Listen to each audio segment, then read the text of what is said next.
friends, welcome back to my channel. If you are new here, my name is Abby and I like to talk about spooky things. In today's video, I'm going to be sharing with you 50 paranormal encounters. Some stories, some photos and videos, all found on the Paranormal Encounters subreddit.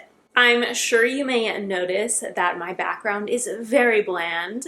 That is because, as I mentioned in a previous video, I am about to make a huge move. So the next couple videos, there's going to be some pretty bland backgrounds between my empty bookcase and probably an empty apartment, but I will be returning to weekly videos now that I have most of my stuff packed. God, I forgot how crazy moving is. I've been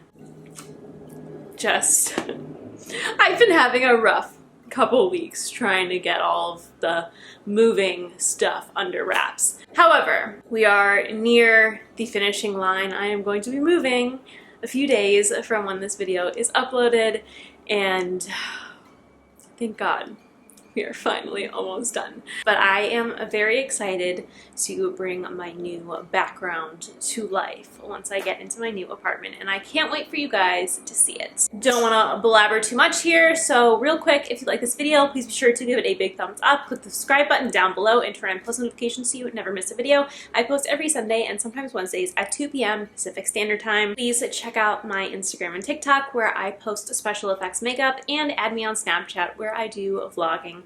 We'll probably be doing a lot more of that with the move coming up. And without further ado, let's get right on into the video.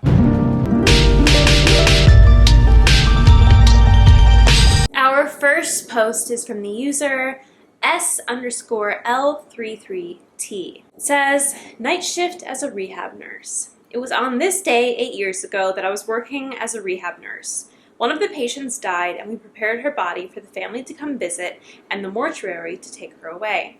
The hall was mostly empty, and there was nobody anywhere near her room. It was the middle of the night, so no TVs will turn on. The dead woman's call light turns on. I go down there and shut it off. It was hanging on the wall, nowhere near the body. I go back to my station. The light turns on again. This time I answer it on the phone, just so it will turn off without me having to go down there. That's when the speaker turns on, and I hear this in her room. Can anyone make out the words? And I will show you this video right now.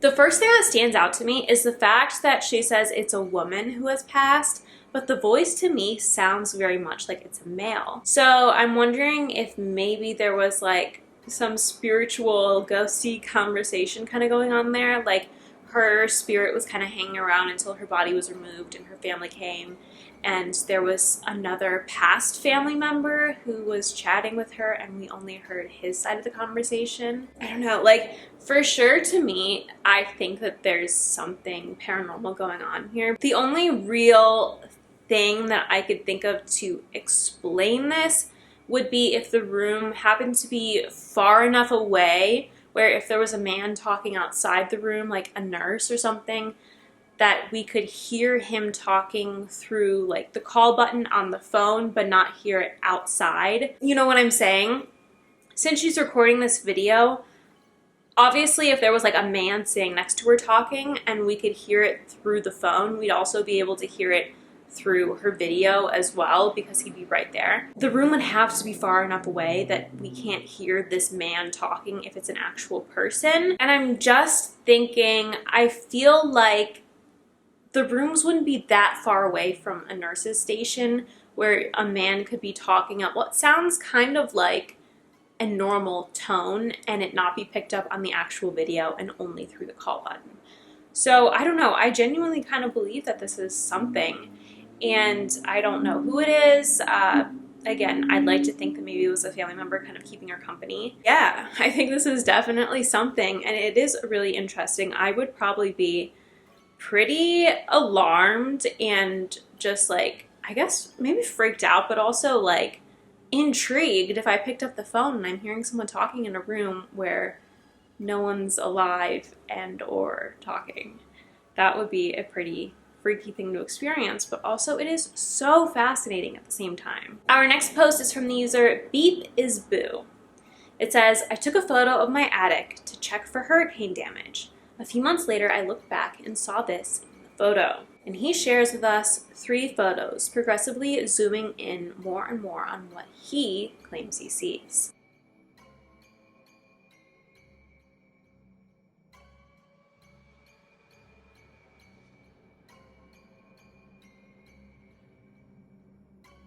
I will say, I see what he's talking about. I see it. But I feel like, to me, it definitely looks like it could just be like a grain of a photo. Yes, it kind of looks like eyes reflecting, maybe. I feel like, to me, this isn't like one of those photos where you look at it and you're like, yes, like, oh my god, that has to be something. It's like, I can see why he thinks that, but I don't know if I think that it's actually something. Like, I think it really just could be like, you know, an artifact in the photo. To me, honestly, it kind of looks like a bear's face. Like, the shape, like, it looks kind of like a little, like, bear nose with 2 eyes. I can see it, but I'm not feeling that it's something. And that's not to say that it can't be. It absolutely could be. That's my personal opinion. I feel like when I look at it, I'm not like, wow, oh my god, they caught something. To me, it's like, oh, okay, like those grains in the photos kind of looks like a little bear. Like, I don't know. Let me know what you think. Maybe I'm overly judging this. I'm trying to like really think about these things and not jump on board 100%. I feel like having a little discretion makes these videos more interesting. Our next post is from the user Key Proposal 8529. Hey y'all, I'm from Missouri and live near the Trail of Tears. Any ideas on this one? One night coming home from work, I saw this figure in the woods by my house. My headlights were on and it seemed to be very lightly swaying its head. From where it's standing, it must be really tall because under it is a ditch. And yes, I stayed in my car until I had the balls to run inside my house.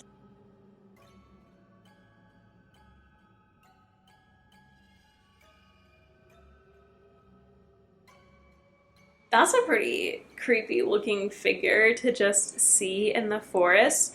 I'm assuming this person looks out into that specific section of the forest regularly if it's across from its house and is used to not seeing anything there, so that's why it stood out to them. I think in contrast to the last one, this I definitely feel more like there's something there. It very well could be a person because it's so grainy, it's like kind of hard to see exactly what it is, obviously, but I feel like it could be like a bundled up person, potentially. It also could be a creature.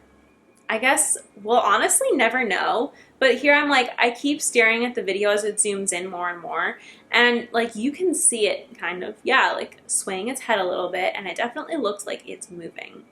And I am very curious to know what that is. I mean, we will never know. I really wish we could. Our next post is by the user AHIOV. Can someone explain this? Is this ball lightning? This happened on Sunday. At first, I didn't think much of it and quickly assumed it was just a shutter speed issue causing flickering, which is pretty common and visible in the footage when the lights turn on. Upon first look, you notice the ball of light transitions from being transparent to a denser appearance while moving in a perfect line.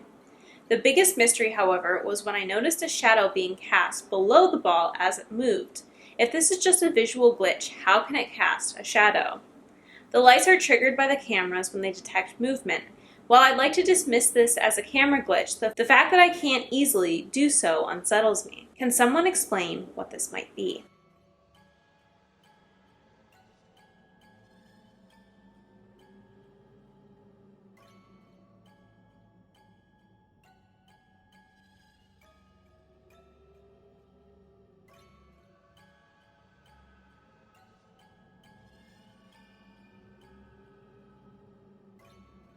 I don't know. To me, that looks like an orb. Just the fact that there's no other like dust particles floating around, and To me, dust usually floats in more of like slow. This felt like very purposeful. It could be one stray dust particle. It's interesting to me that it's just one and it moves so purposefully. I'd love to know if there was any experience with like very obviously dust particles floating around, triggering the camera to detect motion and turn the lights on. If this is like an occurrence that's happened with like actual dust particles where we could be like, maybe this is just a weird version of that. I do, however, think that this could be an orb, again, due to the fact that it's just one all by itself. Not a clump of dust, just potentially one ghost. Maybe not. That's just what I think. Our next post is by the user Beauty Manifest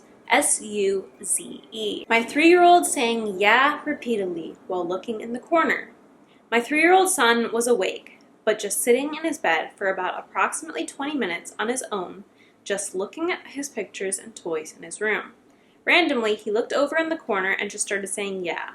This isn't the first time he's looked in that corner and said something. He hasn't mentioned at all about any ghost. Frankly, I don't know if he knows exactly what ghosts are. Should I be concerned? Yeah.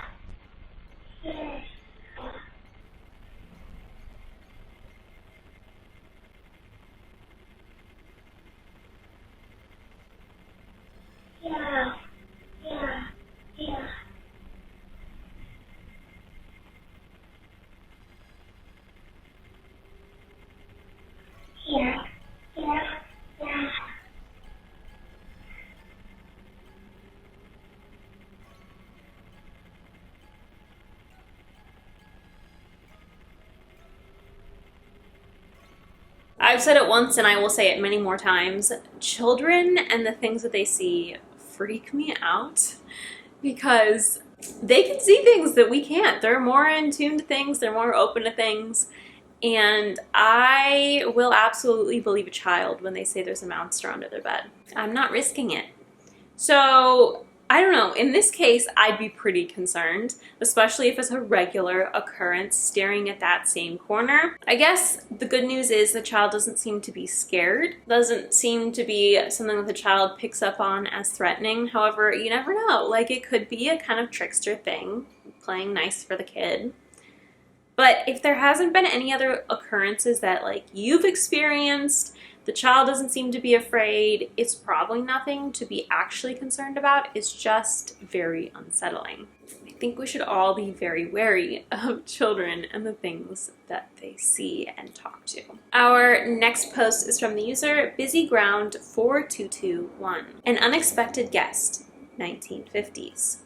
2 boys sit happily on their mother's laps, but a pretty terrifying and unexpected guest has also dropped in, hanging disturbingly from the rafters.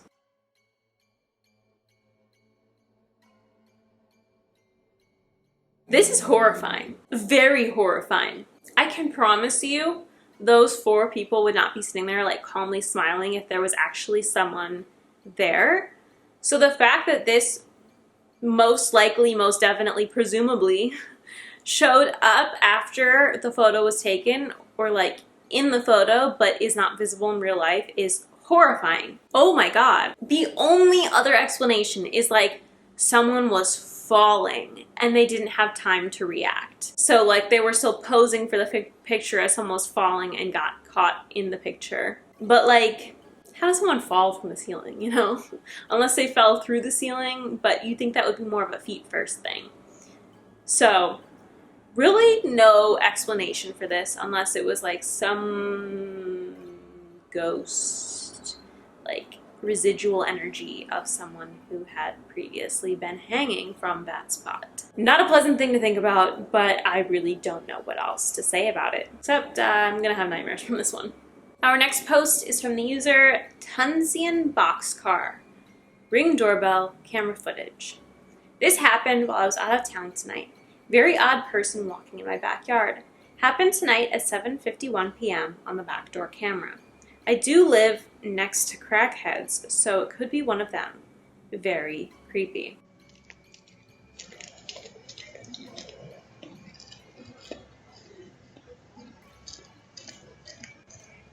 I have to say this is most likely a human being. I mean, there shouldn't be people walking through your backyard. I don't know if it's fenced. I can't tell if it's fenced. He didn't say if it's fenced. If it's fenced, there should be absolutely no one walking through your backyard, but things happen, especially if there's people who are not stable necessarily in the vicinity. They might do things that they shouldn't, and or things that one quite can't explain. So I'm gonna have to lean towards that it is probably a human who is not well, just wandering, rather than paranormal. But I certainly would be freaked out to get a notification from my backyard camera that there's a stranger walking around in it when I am out of town. So creepy, but I do not think it is paranormal. Our next post from the user Dr_6Pacman, titled, I think it saw me too. So this happened about a year back. I was standing on my balcony around 3 a.m. at night smoking a cigarette. I was facing the window, and in the window I saw a reflection of something sitting on the rooftop of the building opposite across the street. I turned around and there was nothing. I continued smoking, and as I looked up to the roof again, I saw a dark figure sitting on the ledge of the building. It wasn't sitting normal, kind of like how Spider-Man sits on a light pole, like it was hunting for something. I kept looking at it, trying to figure out what it was, and if it's really what I think it is, or if I am just sleep deprived. After like half a minute of me staring, I felt like it looked back at me, and I just kept staring at it, and I was completely lost. It was a little dark, but I'm certain this thing had almost human-like features, but in the most messed up way imaginable. Skin that kind of looked burnt, and I'm sure it didn't have any eyeballs, just 2 empty eye sockets. When I realized, I immediately turned my head down. Just a second later, I looked up again, and it was gone. I went inside, drank some water, and heard a scream coming from somewhere nearby. I went to my balcony again, and the screaming didn't stop. It sounded like a woman, but there were no breaks in the scream. It was a continuous, loud scream. Me being an idiot, I went downstairs and started walking towards the sound. The road was dimly lit and not a soul in sight. I walked and walked, I think about 500 meters in. I realized that the sound was exactly like it was from my balcony. It should have been louder, much louder, but it was exactly the same. I kept walking towards the sound, and I walked for a little while and it still didn't get any louder. Every once in a while, I would forget that I'm walking or even where and just kept walking, and then I would snap back. At this point, I realized I had come quite far from my house into an almost barren area. I started walking back towards my house, and the screaming didn't stop. It was an extremely eerie scream, almost human but not quite. Humans breathe while screaming, but whatever it was, didn't. It's almost like I was drawn towards it. I reached home and opened a can of beer, and after a while went to sleep. I woke the next morning and went to that rooftop to see if I could find anything. I first inspected the spot. I first saw the reflection, and then the ledge, and nothing. I used baby powder and a transparent tape to see if I could get a fingerprint or find any cells in the sample, but I found nothing. Now here's the thing, I don't believe in ghosts or paranormal at all. I honestly don't because I'm a scientist, but I can't for the life of me find an explanation for this incident. It never haunts me. I didn't lose any sleep over it, but I still wonder what it could have been. I know I wasn't seeing things. I wasn't drunk or high. The reason I'm sharing this story after a year is because 3 days ago I was sitting with my friends and we were sharing weird things that we haven't told anyone about, and I shared this incident with them, and they were so scared. Especially because they know that I'm the kind of guy who laughs at someone who claims they saw a ghost, or even someone who believes in one. A friend told me that she didn't sleep that night after going home and recommended this subreddit to ask people what they think it was. So, what was it? To me, this sounds like a story. It very much reminds me of the fictional paranormal stories I've read on my channel before. However, this subreddit is supposed to be about true paranormal creepy encounters. So that's throwing me off just a bit. I honestly think that this is made up. However, for the sake of the video, because this is claimed to be real, we can evaluate it under that microscope. In the comments, a lot of people are saying it's a Wendigo or it could be a skinwalker. I think those sound both like plausible explanations. The most interesting part for me, like obviously people see things all the time. Like I fully believe that there's like creatures and stuff and things happen and people see things. Like that to me is not up for debate. What's up for debate is like if individual experiences are real. But I 100% believe that there are things that we can't comprehend and things that aren't real that are real. So, you know, logical explanation is this thing that he saw is one of those. But to me, the weirdest part is the scream. And I think this is the thing that makes me feel very much like it's a story. It could be real. Could have happened, 100%. However, it feels like fiction to me. Maybe it's just the way that this poster types/writes, but it does feel like fiction.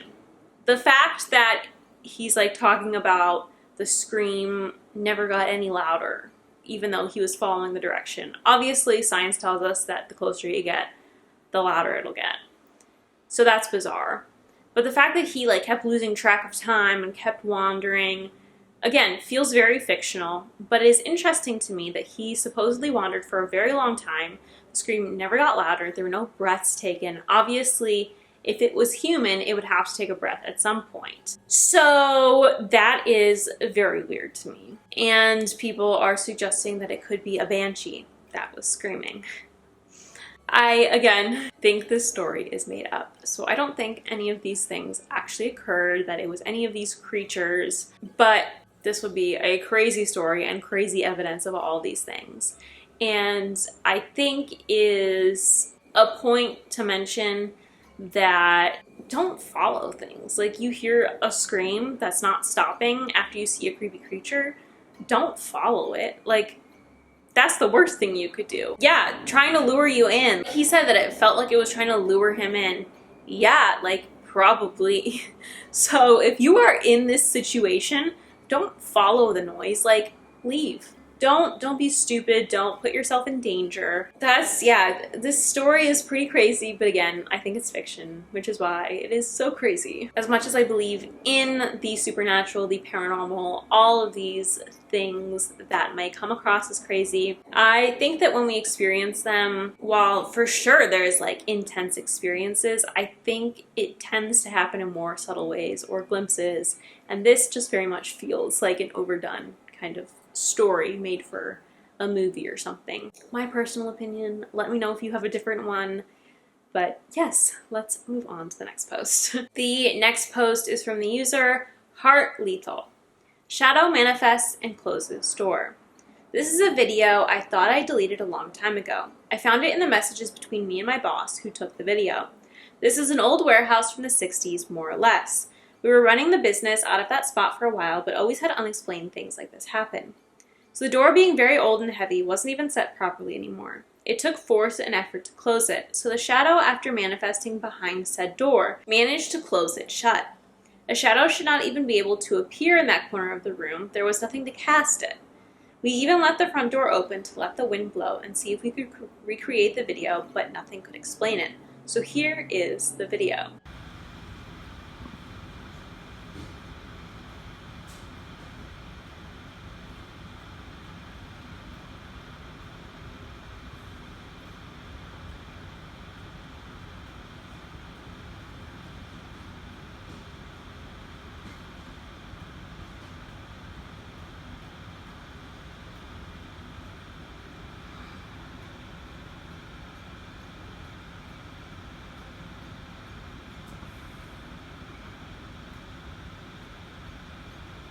The shadow is so subtle to me. The first few times I had to really squint and make sure it wasn't just like a reflection on my phone. So I think it is pretty interesting because usually shadows are like more intense than that.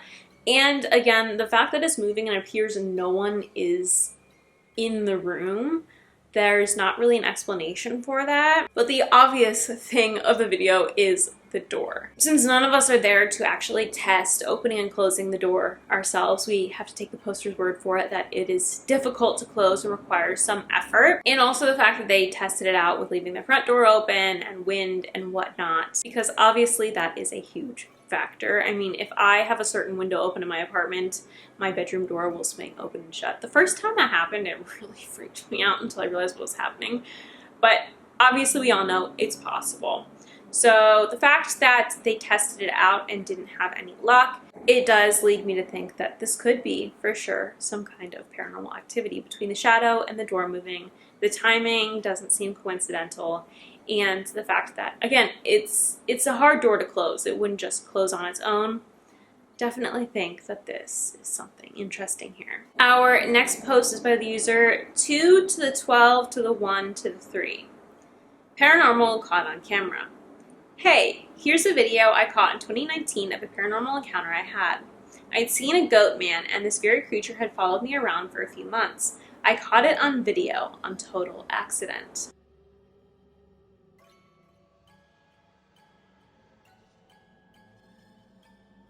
This one also took me a couple watches to see what we were talking about here, but once I saw it, it really definitely gave me the chills. You know, speaking the obvious here, it could be a person walking by in the background, and she didn't show us everywhere behind her immediately, so someone could have dashed off or ducked down or something. Just debunking for the sake of debunking.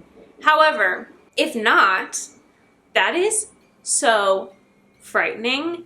I can't imagine just being alone filming a video and seeing something walk behind me. That would scare me so bad. What I really think is interesting though is she says that she thinks it's a goat man. She's seen one following her around and she believes that this is it. I wish there was more context here as to why she believes a goat man was following her around, why she thinks this is a goat man, what happened to cause a goat man to follow her around. I would love more context here, but it appears that this is all we're gonna get. So let me know what you think. This video personally really freaks me out. Our next post is by the user CryptCH.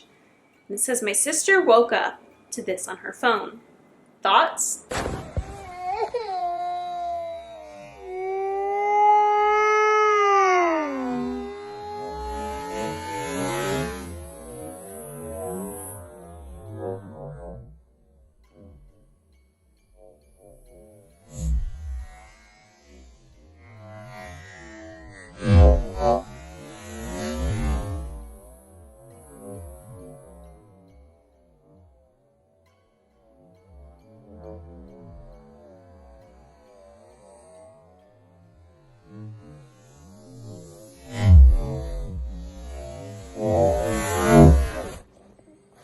Initial thought, so creepy.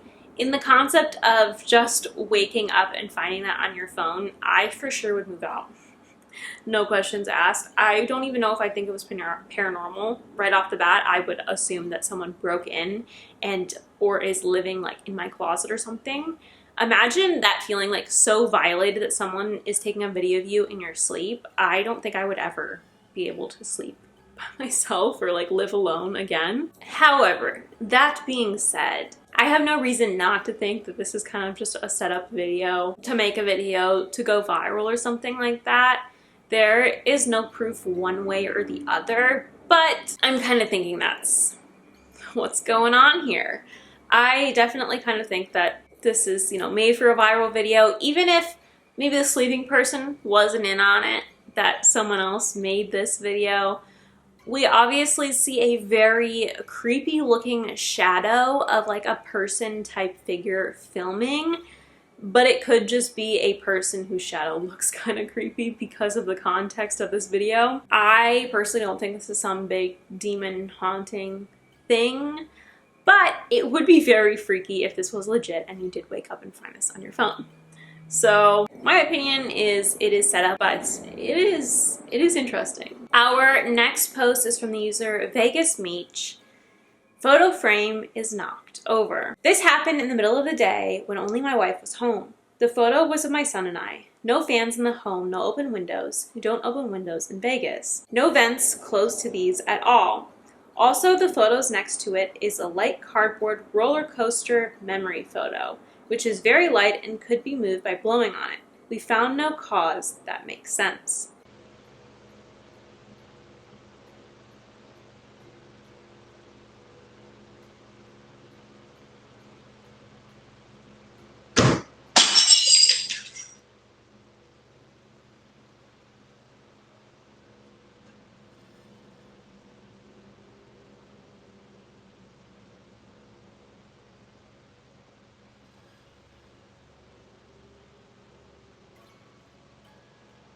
Okay, first of all, that little like library looking area with the chair is pretty darn cool. Also, the layout of this home in general is pretty interesting. For sure, there are reasons why sometimes things just like shift, like it wasn't sitting right to begin with, and like over time it just shifts a little bit here and there until it finally tips. Most plausible explanation, but yeah, also could be something caused it.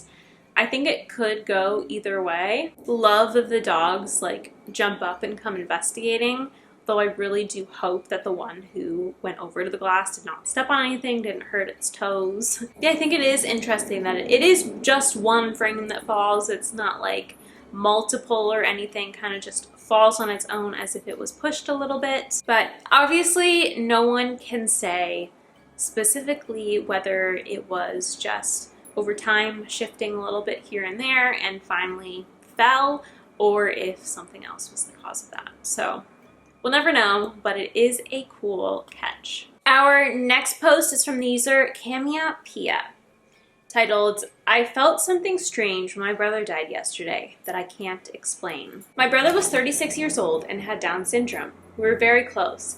I took care of him his first 20 years like he was my own child. He was a truly loving and empathetic person. I spent 8 days and nights at the hospital, hoping and praying. I was telling him about how much I loved him, about memories, scratching his arm and playing with his hair, but his body couldn't handle his sickness. He was overweight and had lots of other problems after he had pneumonia that he almost died of in January. He almost had a heart attack by then, but survived, but went into narcosis. He woke up again, but couldn't walk since then. He went to the emergency hospital 2 times after that.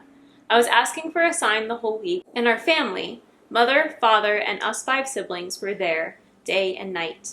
We had some good times together with him and the family. He had an oxygen mask a lot the last weeks. But this Monday, he said that he was seeing spiders and snakes all over the hospital. No sign of lacking oxygen before. He was in such a panic. After 1.5 days with nothing and his body collapsing, the doctor and family decided to take off the mask. Everyone in the family was there in the room and outside. I sat and held his hand. I started to get really tired and sleepy. Then I felt like a red fire in my veins. From the hand that I was holding him to my heart. Felt like there was electricity. It stung. I guess it was like 5 times. Afterwards, I felt something playing with my hair, like the wind spirit in the movie Frozen. It was so surreal and so lovely. It really felt like he petted my hair and that he was gone in that moment. It was like a sign and felt really comforting and playful, just as he was. No one else in the room had experienced anything. They think I'm crazy. Maybe I am. I have been hearing his voice afterwards saying, Vad fan. It's in Swedish from a movie that we used to watch. I'm so glad that I experienced this, but I would like to hear other stories telling me that I'm right and not crazy. Okay, I do apologize. The grammar and spelling in this was really hard. I was trying to like verbally edit as I was reading. Wow. I mean, first of all, that must be like a really hard thing to go through. But yeah, I don't know. I feel like usually when people sense that their loved ones are with them, it's because they are. So yeah, I feel like this definitely isn't like a scary encounter or anything freaky in that capacity at all. It's definitely like a nice, lovely experience, but it could be disconcerting and confusing if you're not expecting it or not really sure what's happening. Definitely don't think she's nuts. I think that, you know, if she was so close with him, he's obviously trying to reach out, and I think she should take it as a sign that he cares about her. Our next post is by the user ArtCat4980. Finally got this on video. For context, I work in a toy store inside a very haunted, very ghost town like Dying Mall. I'm sensitive to energies and a psychic intuitive, and my best friend is also sensitive as well as a paranormal investigator. We have been doing investigations in our store for over a year now, and these FAO Schwartz floor pianos have become a reliable ghost hunting tool for us.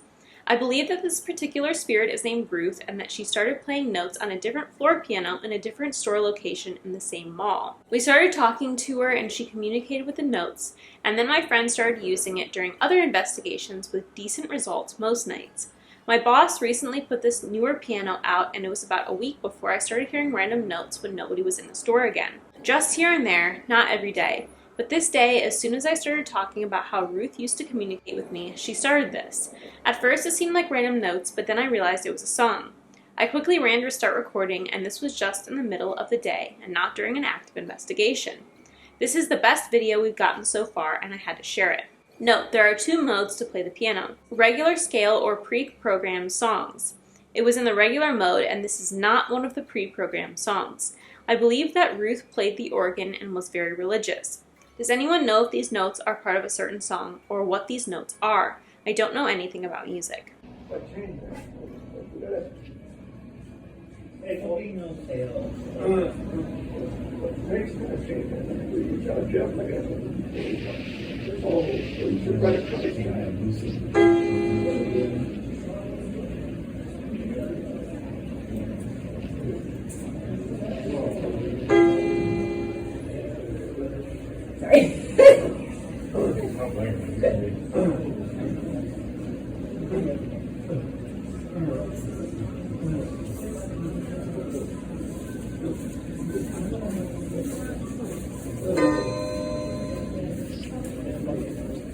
Yeah, I didn't know it was magical. Indeed it is.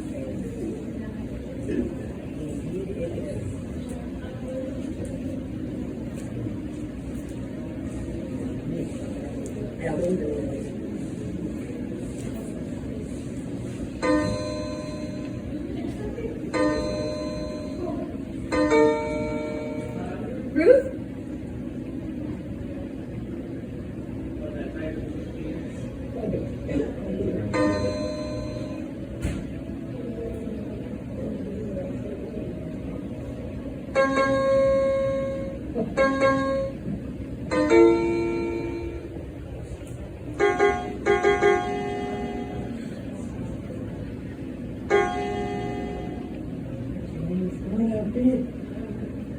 Ruth, is this you?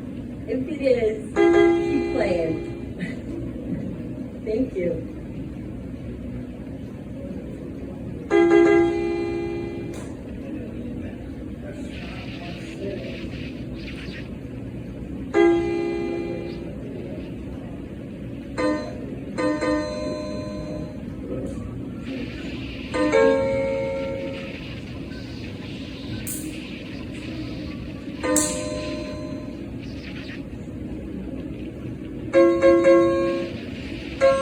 I think that's pretty interesting. I feel like if spirits are able to like tap on and off flashlights, to me it would make perfect sense that they'd be able to like tap the sensor of these piano keys, assuming it's not like you have to press down super hard. Obviously also like they can move stuff, and I'm sure they can play a regular piano. But again, like, you know, no one knows logistics. Maybe some are capable and some aren't.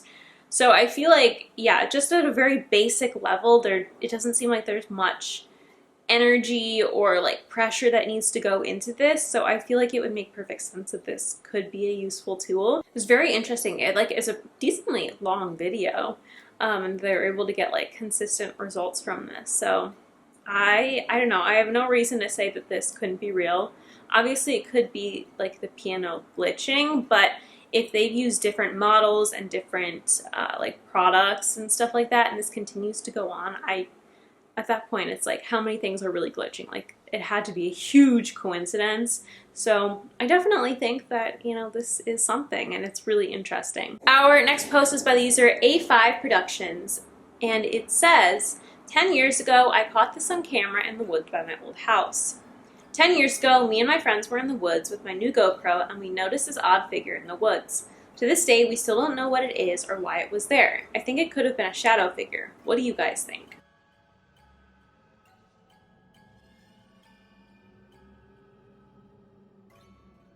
At first, it did take me a while of staring at this picture to see what they were talking about. But once I realized, honestly, it kind of looks like the ogre from Harry Potter, like, in the back there. I'm not really seeing necessarily shadow figure. Like, it could very well be a piece of nature.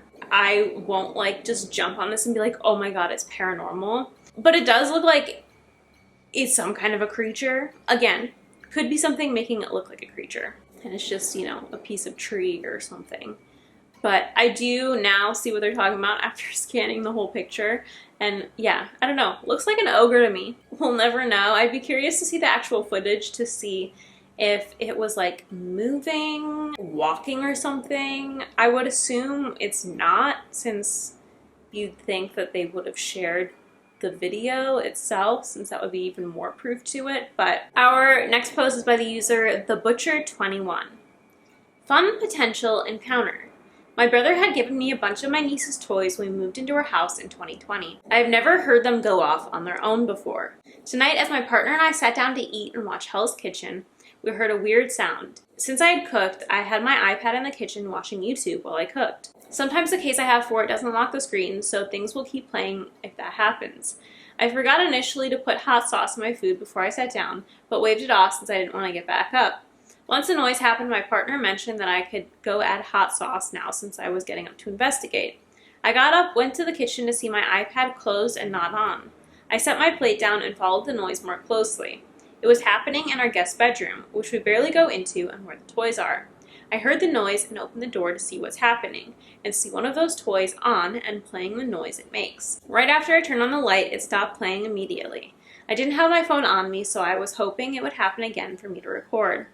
Once the episode was over and my partner went to bed, I heard the toy sound again. I got up and hit record, but it had stopped, so I paused the recording. When I heard it happen again, I opened the door and turned the lights on, as you see in the video. After I got the video, I went and sat back down to tell my family and friends about it.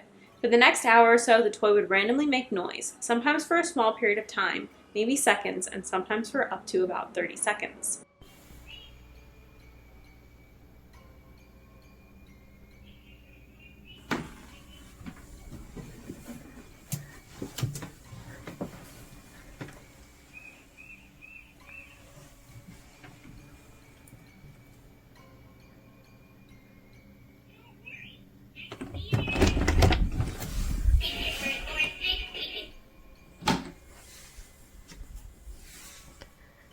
It's that toy right there.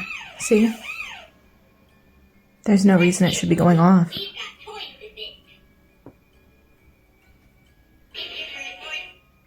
There's nothing, there's no one in here. There's not been anyone in here. We never really come in here. So there should be no reason that's going off.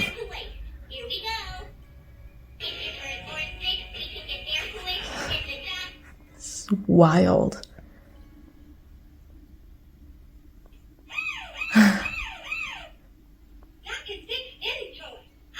Well, I'm not sleeping tonight.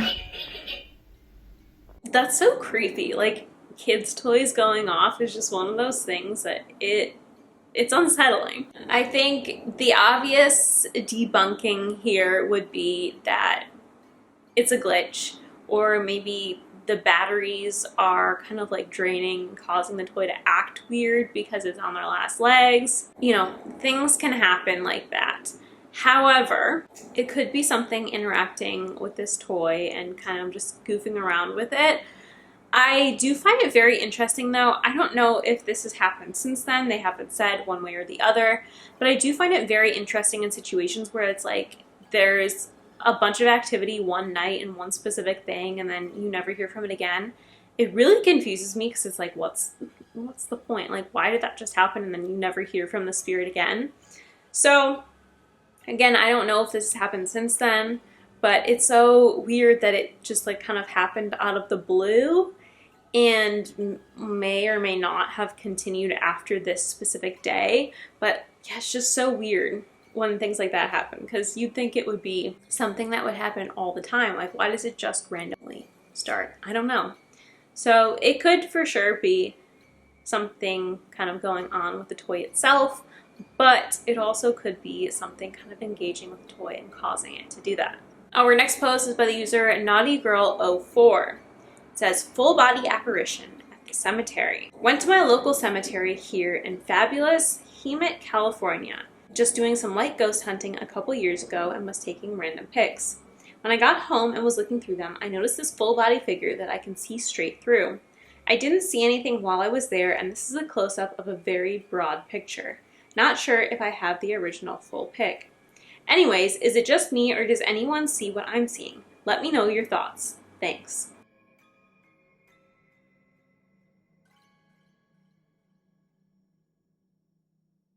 I definitely see what they're seeing.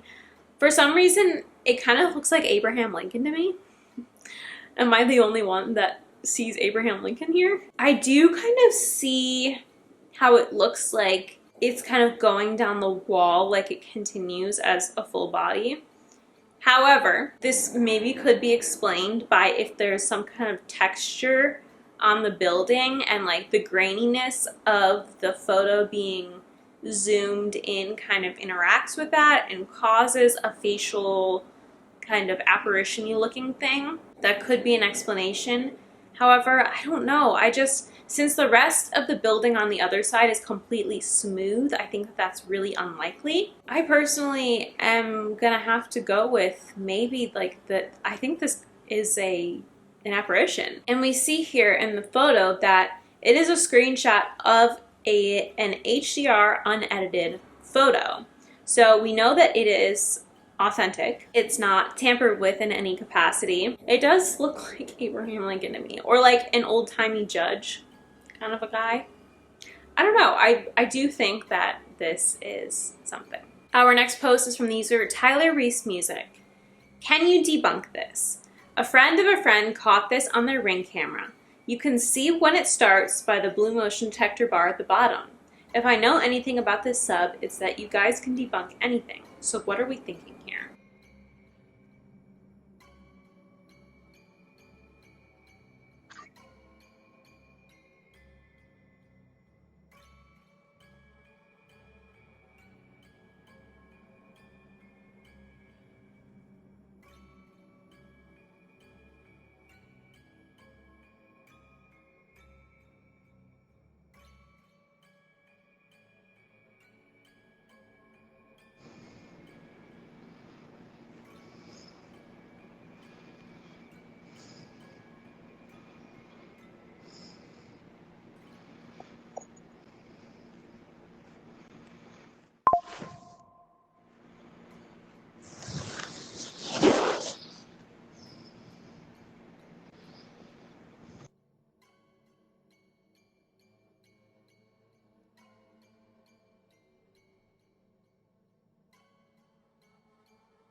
I don't know. I feel like I'm kind of inclined to say that this is like dust because there are another couple like little particles.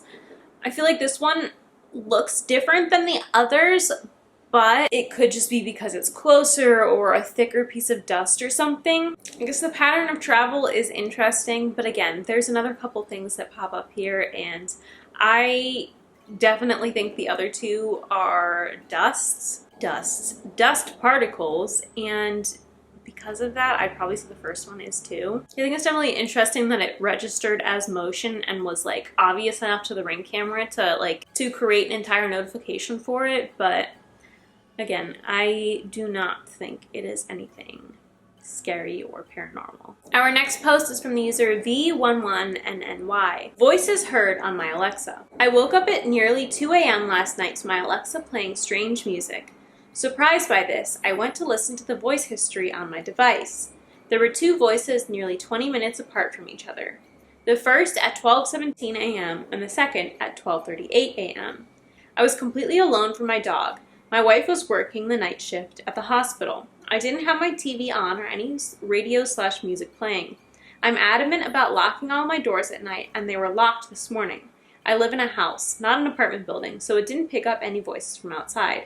I'm shook. I have no idea what this could have been or how it happened. I've always been a skeptic of the paranormal, but now I don't know what to think. Take a listen and let me know what you think.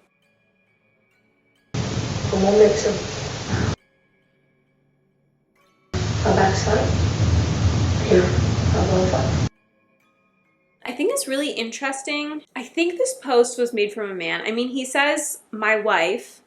Could be a woman, but the name is Vinny. So I'm thinking this is a man, which intrigues me then because it sounds like a woman's voice in the little snippets. So if it was a man that's home alone by himself and Alexa's picking up a woman's voice, that's really weird. I think I'd probably be pretty freaked out by this if this happened to me. I think this is one of the reasons why I don't have one of those sleep apps where it like listens to hear if you talk in your sleep, because I'm too scared of something like this happening, but like picking it up as a ghost talking in my sleep and it's not me. I don't like this at all.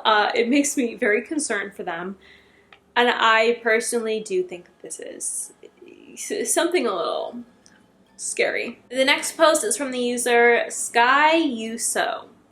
I kept seeing a fourth cat before one of my cats died. Has this happened to anyone else? Up until a week ago, I had 3 cats, 2 younger brown tabbies and a 16-year-old tuxedo tabby. Tabby with white markings.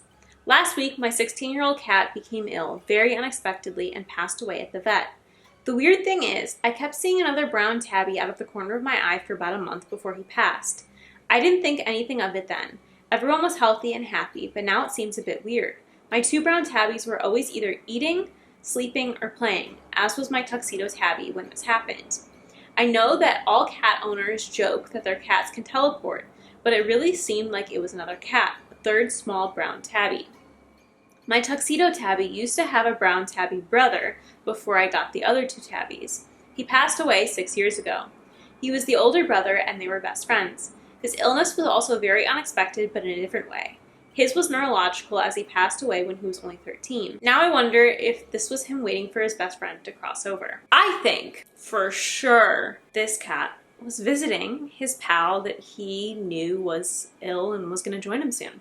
I really, truly do believe that. I mean, just like how people in hospice, they tend to see their loved ones. People experiencing that is those people coming to them because they're closer to the other side. So it would make perfect sense that that works with animals too. In that sense, it's really not surprising to me that, this cat is potentially, this ghost cat is visiting its best friend that's about to pass. So, and she's saying she saw this cat, but it was like glimpses and she was confused what was going on. Truly, I think that that's what happened. And it's very sweet. I really like the story. Our next post is from the user No I Mean Not Really. And this one says, has anyone had strange experiences with smart speakers like Alexa? These posts about her really stressing me out because every time I say her name, I'm thinking she's gonna start saying random stuff to me. I'm curious if anyone has ever had odd/paranormal things happen with their Alexa devices, as though they were serving as a makeshift spirit box. My mother passed away unexpectedly at our family home in May 2022. Her will named me as her personal representative, so my wife and I moved into the home in July of that year in order to deal with all of her stuff and settle her estate. My mother and I were very close, so there was a good deal of grief involved with the whole process. My mother was cremated and we kept her urn in the living room. We use Amazon Alexa smart speakers in most rooms to control the lights, set alarms, play music, etc. A few times, music would randomly start playing in the living room where the urn was, which wasn't that weird since Alexa speakers are known to mistakenly hear their wake word and listen for a command. I would tell the speaker to stop the music and then check the app to see what it had been playing, but there would never be any record of it having heard a command. Again, odd, but not necessarily paranormal. One day, my brother called to tell me that my mother's dog, who had been taken by a coworker of hers when she died, had passed away after being bitten by a snake in their backyard. That's really sad. That night, music again started playing in the living room without a command. And when I asked Alexa what was playing, she said, "Now playing Goodbye Girl by such and such artist." This felt oddly contextual, but again, not a paranormal smoking gun. A couple weeks after that, I was feeling particularly sad and missed my mom that day, sitting in the living room talking to her. I said to the empty room that my wife and I were considering buying the house to stay there long term. As soon as I said that, one of the Alexa speakers in the kitchen lit up and a snippet of a song played where a chorus of people sang, "Boy, You're Welcome." I remember the album cover was blue, but it disappeared quickly and I didn't catch what it was. It seemed like it had been in direct response to what I had just said. I opened the Alexa app and again nothing. No recent commands and no recent history of anything having been played on any speakers. We have had the speakers for 5 or 6 years and this never happened in any other house we use them in. Only that one. I think it's mom. I have no doubt about that, to be honest. It feels very obvious to me, and I think the thing of him deciding if he's gonna buy the house or not, and then it playing something that says, "Oh boy, you're welcome," I think that absolutely lines up. That's too weird of a coincidence. I truly do think it was his mom. Our next post is by the user Ancy Dad Nocturna. I'm 99% sure this is just dust, but my mom is convinced it's something else. Video of security camera in my parents' home. Looks pretty though.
Now this is a pretty long video. I mean, I think it could be dust, but it is weird that it's like in groups like that. I don't know, maybe there's like a wind blowing that coordinates with like some dust coming in or something. It is weird. I really honestly don't know what my opinion is. Like, I think it kind of could go either way. I do think that obviously a lot of things that people think are paranormal have a decent explanation, while I am very much a believer.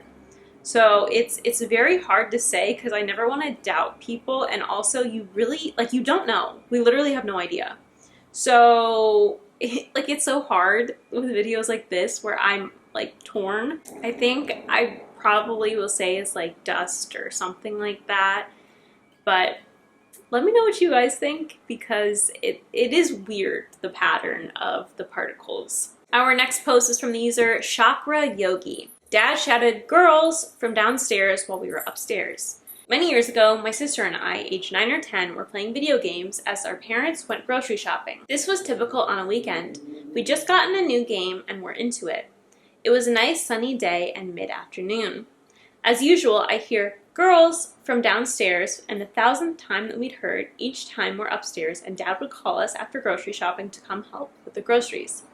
It was such a part of our lives, and we were so involved in the game, we said nothing to each other and continued playing, waiting for the second, more annoying "girls," which we'd always then stop and go help. Not on this day. On this day, the second "girls" would not occur, even after 3, 5, 10 minutes. Not gonna lie, this sentence is confusing me. I'm high conscientiousness in personality trait, discovered as an adult, and so had to pause the game at some point to look out the kitchen window, also upstairs, to see why we were not being called again. My sister carried on in the game. The car was not in the driveway. I was a kid, and so, like a kid, I tell my sister, the car's not in the driveway. We're Irish twins, and so I knew she'd heard it, but because it was so strange, I asked to make sure if she'd heard it. Yes, she said, she heard it. She had to jump up from the game to look out the window to see the car not there. Also, we both ran downstairs. The door was still locked. They would lock it before leaving. We've had many conversations over the weirdness of it. Went back upstairs, probably looked out the window again, continued playing our game. As for me, I waited to hear it again. Unsure how much time from then had passed, 30 minutes or an hour, but did eventually hear it again, the exact same tone, inflection in his voice. "Girls!" And we both immediately jumped up, checked the kitchen window, and the car was there. They were home. We ran downstairs to help with the groceries, excitedly telling our parents what had happened. Sounds like a little bit of a mimic or a ghost playing a prank to me. Especially if they both heard it and it's not just like the trick of one's ears or something like that. It's definitely an experience. Our next post is from the user HotKale629. I have a video that I believe is undeniable proof, but Reddit absolutely will not let me post it. In the video, you see me and my dog sitting on my bed.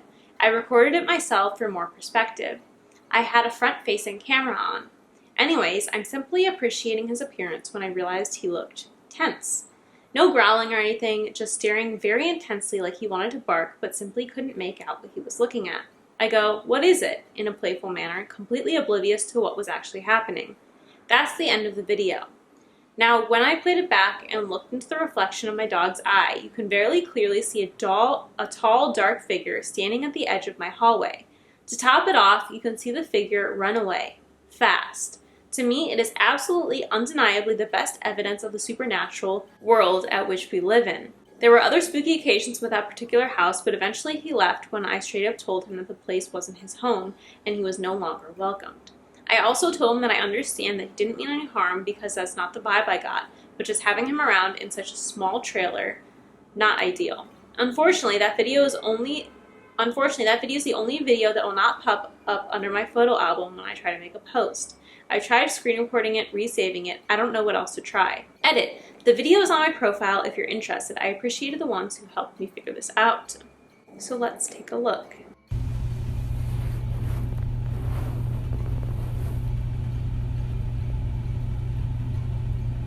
What is that? Okay, I'm not gonna lie. When I was reading that story, I was like, okay, you saw the reflection in his eyes. Did you guys see that too? That was a lot more, like than I was expecting. That's pretty weird. Okay, you know, skepticism and all, just to not jump to conclusions every time, but what the heck? I'm gonna have to agree with her on the fact that that's pretty freaky. Honestly, I will say I don't think it's the best bit of paranormal evidence ever recorded, but I think it is pretty compelling. Our next post is from the user Dizzy Emotion 7381. The little boy. I was pregnant with my 4th child and dreamed about a little boy that I was playing tag with. He was about 5, light complected with a little Dutch boy haircut. We were playing until I got tired and I told him I needed to rest. When I laid down to rest, he tried to suffocate me with a pillow. I woke up, startled, and feeling like someone was trying to kill me. I left the bed and went to the living room. I was very wound up. At some point, I started to doze on the couch and my oldest got up and was getting cereal in the kitchen. My bed shared a wall with the kitchen. As he came into the living room, he said he saw a little boy jump into the wall from my bed. I sat straight up and asked him to repeat himself. He said it again and described the little boy from my dream. I don't ever want to see a ghost again. That's really weird. I definitely think that if this is some kind of entity, it was not a child. I mean, children don't typically suffocate people. I feel like it was something masking as a child to gain her trust and be able to harm her in her dream, and maybe it was some kind of a threat. I definitely think it's so weird when someone sees something in a dream and then someone else sees that thing in real life. That is one of the weirdest occurrences, in my opinion. So, I don't know, this is a pretty weird one. Our next post is from the user AdventurousLet6154. My friend might have come back from the grave.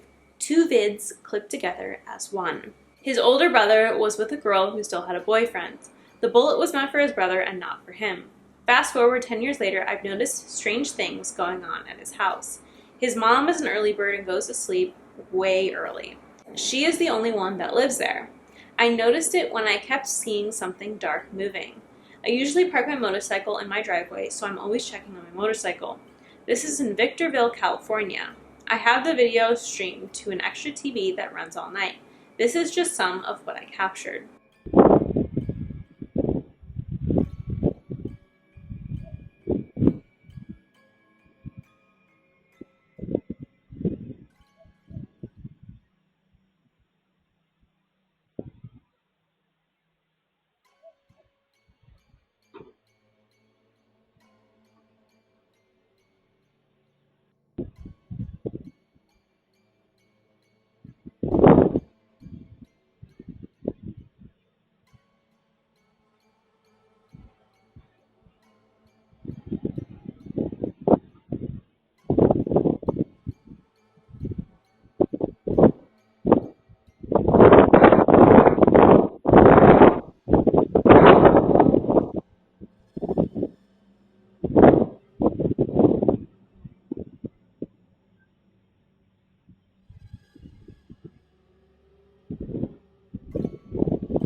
I mean, those shadows are pretty weird.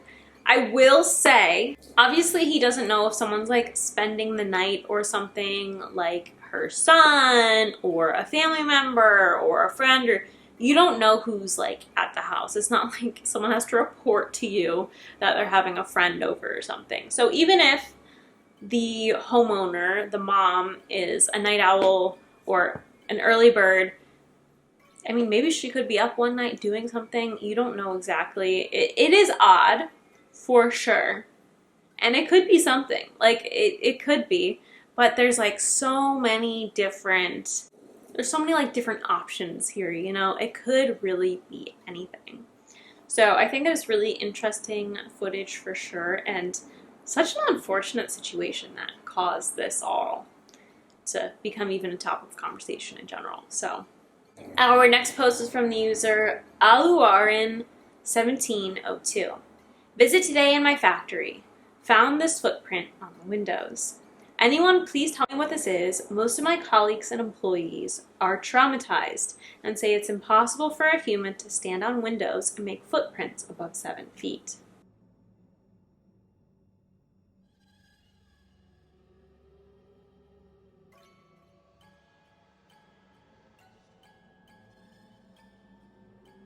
I think it's weird for sure. It's hard to tell. He says 7 feet, but it does look like the ground, at least on the other side of the window, is pretty high up. Like if someone's on the opposite side, they very well could put their foot up there. It'd be weird, like why are you taking off your shoe and putting your foot on a dirty window? But weirder things have been done. You can't exactly tell which side it's coming from, so I think it very well could come from the other side, which again seems like the ground is pretty close where you could actually do it. It is also hard to tell, like perspective and size and everything, although it'd have to be a really big footprint if the ground was really that far away. I don't know. I don't think it's something paranormal. I think it's just weird. And I think it's very interesting that like the employees are traumatized by this. I wonder like if something else is going on there that makes them so suspicious of a footprint. I don't know. It just seems like someone's a weirdo and is taking their toes out at work. I don't know. I don't think this is paranormal, but it's weird. It's weird. Our next post is from the user LegalPlant4868, titled Don't Look Behind You. Summer 2017. Sometimes at night when I couldn't sleep, I'd go for a run around the neighborhood. I hadn't been doing well mentally, and running was the least destructive activity in my life. One night, I decided I'd run to the local high school. I jogged from my house down the mile stretch of road and ended up in the football stadium. I ran a few laps around the track, then I started up and down the bleachers. I was feeling pretty good until something washed over me. It was a sense that I was being watched. For a split second, I thought, just keep going on, and just as I went to climb the next step, the memory of a story that my grandfather had once told me resurfaced. One night, when he was 7 or 8, my grandfather woke up to a man staring at him from outside his bedroom window. When he got close to the window, the man leapt down from a second-story ledge. My grandfather said that the man had vanished, but that an elongated animal on 4 very long legs scurried away from the house. He told this story only once, after I'd mocked native legends. I thought it was just an old man's tale. I had forgotten his story until that moment, when chills ran through my body, and I knew something was watching me. I wanted more than anything to forget about it so that I could finish my routine, but something within, call it intuition, urged me to leave. The fear was stronger than any thoughts of rationality, as fear tends to be. I called my mom, she answered. I said that I knew it was too late to bother her, that I was sorry, but something didn't feel right at the stadium. She said, I need you to run home, and whatever you do, keep your eyes in front of you. Don't turn back. I'm going to meet you halfway. Stay on the phone. Do not hang up. I'm coming. I didn't understand why she was panicked, and I felt awful for bothering her. As I was exiting the stadium gates, my blood ran cold. A man in a wide-rimmed straw hat was leaning against the chain-link fence that surrounded the campus. He was smiling. This excited smile, one I will never forget. I jogged past him. He nodded at me and said, time for fun. I bolted. I didn't look back. I invoked the name of Jesus. I prayed or whatever. I prayed to whatever higher power there was. I asked the angels to protect me. I kept running until I saw the headlights of my mom's car. Later, she told me that when people like us have big feelings like that, it's evolutionary. The way prey can sense a predator. She suspects it was a dark creature, one that was drawn to people going through deep depression. From then on, I decided to never run alone after sunset. Summer 2019. One night, this coworker wanted to go for a run after we got off. We both worked the graveyard shift, so we agreed. We got to the track at the high school since it was open and not too far from work. We arrived, chatting, carefree, complaining about work, walking up through the front gates. As we stepped foot onto the track, she stopped and said, I don't like this place. I froze and looked at her. Why, I asked. She just shook her head and whispered, something evil lives here. I took her hand immediately, walking us back to the gate and towards the car. I remembered my mom's voice and told her, don't look behind you. I hadn't told a soul about my initial experience before that. My coworker said it felt like someone was following right behind us until we got in the car. I never will go back there. Never. I do think that it may be a situation of a dangerous human rather than paranormal, if it's not a fictional story. And I hate to say that because I hate to doubt people's experiences, but I don't know, it just like, it seems very, very story-esque. But again, this is supposed to be true stories and experiences only on the subreddit. So I think if this is a 100% true story, I really am not thinking it's paranormal. I'm thinking it is some kind of a dangerous person kind of preying on people who are out at night running on this track. I don't know. That's just kind of what I think from this story. Yeah, I mean, it is very interesting that his mom like freaked out so much and immediately came to his aid. There could be maybe something deeper, familial, or something that she knows about that he doesn't yet. So there's that aspect too. But again, I think it probably is the case of he sensed a dangerous person, and thankfully that he did. Our next post is by the user Dasa Chang. My wife and I were haunted at our wedding in New Orleans. I've been an avid reader of this subreddit since 2017, ever since my first ghost encounter in the Philippines, but that's a story for another time. Given how recent this particular experience was and the fact that I have some photographic evidence, I figured it would be worth sharing. My wife and I got married in New Orleans on March 7th. As a gift, my sister-in-law covered a 3-night stay for us at Hotel St. Vincent. For context, this hotel was originally an infant asylum before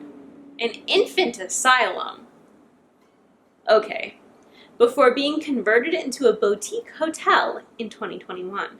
An infant asylum? What the heck do infants need to be locked up in an asylum for?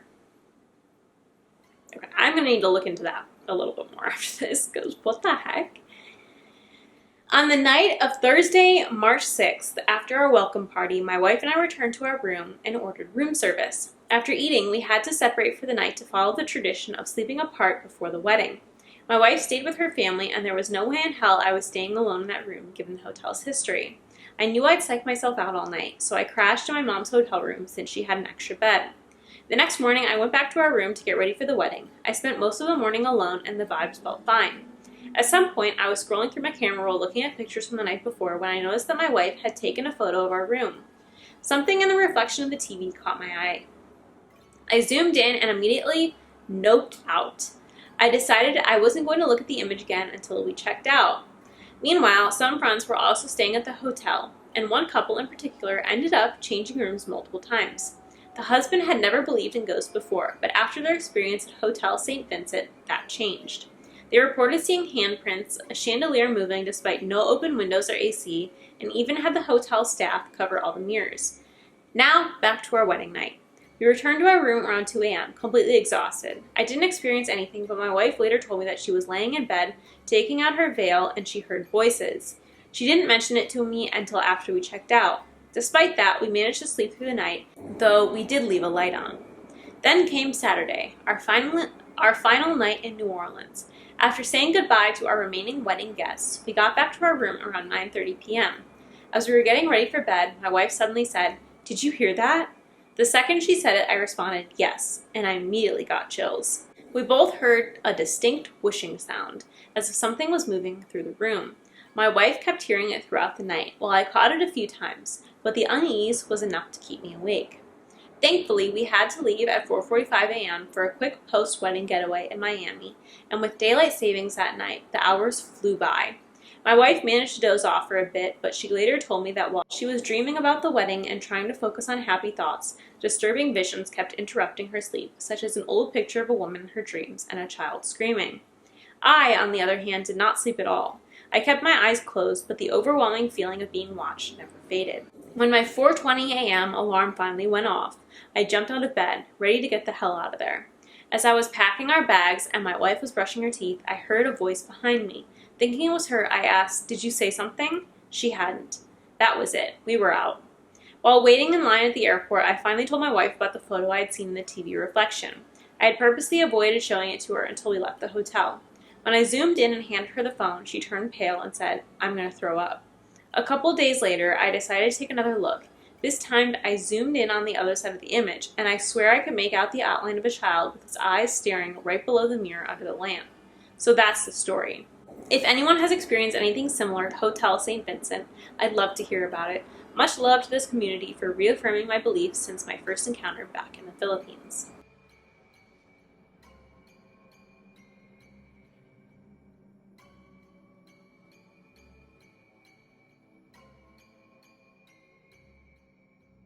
Okay, honestly, I don't see anything in the photo of the mirror. I don't see anything at all. However, I see the face in the TV. I think it's creepy. I wouldn't say 100% like, oh my god, that's someone's face in the TV, like a paranormal face. It could be the grain of the photo for sure, but it is creepy nonetheless. And I do believe that they had some very weird experiences in this hotel. I'll have to research this specific place a lot more after this video, but New Orleans has a lot of activity going on there, has a lot of history, so it really does not surprise me that their hotel would have something going on, especially given that it was an infant asylum. Weird. Also gonna look this up after the video, because like, what the heck? I think the photos are intriguing, or at least the photo with the TV, since I can see what's in that one. But yeah, I don't know, like that, it sounds like a pretty freaky experience, and I think the photos are a nice touch, but can't see what's going on the mirror one. Really can't figure it out. So you guys can take a look at those and let me know what you think. Our next post is by the user Boring Perspective 61. Blood found throughout abandoned mental hospital and rattling chains faintly in the background. Just to be clear, I am not saying there is specifically any paranormal activity in the video. I don't really know how much I am a believer, but I've never felt a more grim vibe in my life. I thought some people in this forum might appreciate a few clips from my abandoned hospital I had filmed 6 years ago. Oh. Alright, now that's a little... Yeah, I wouldn't.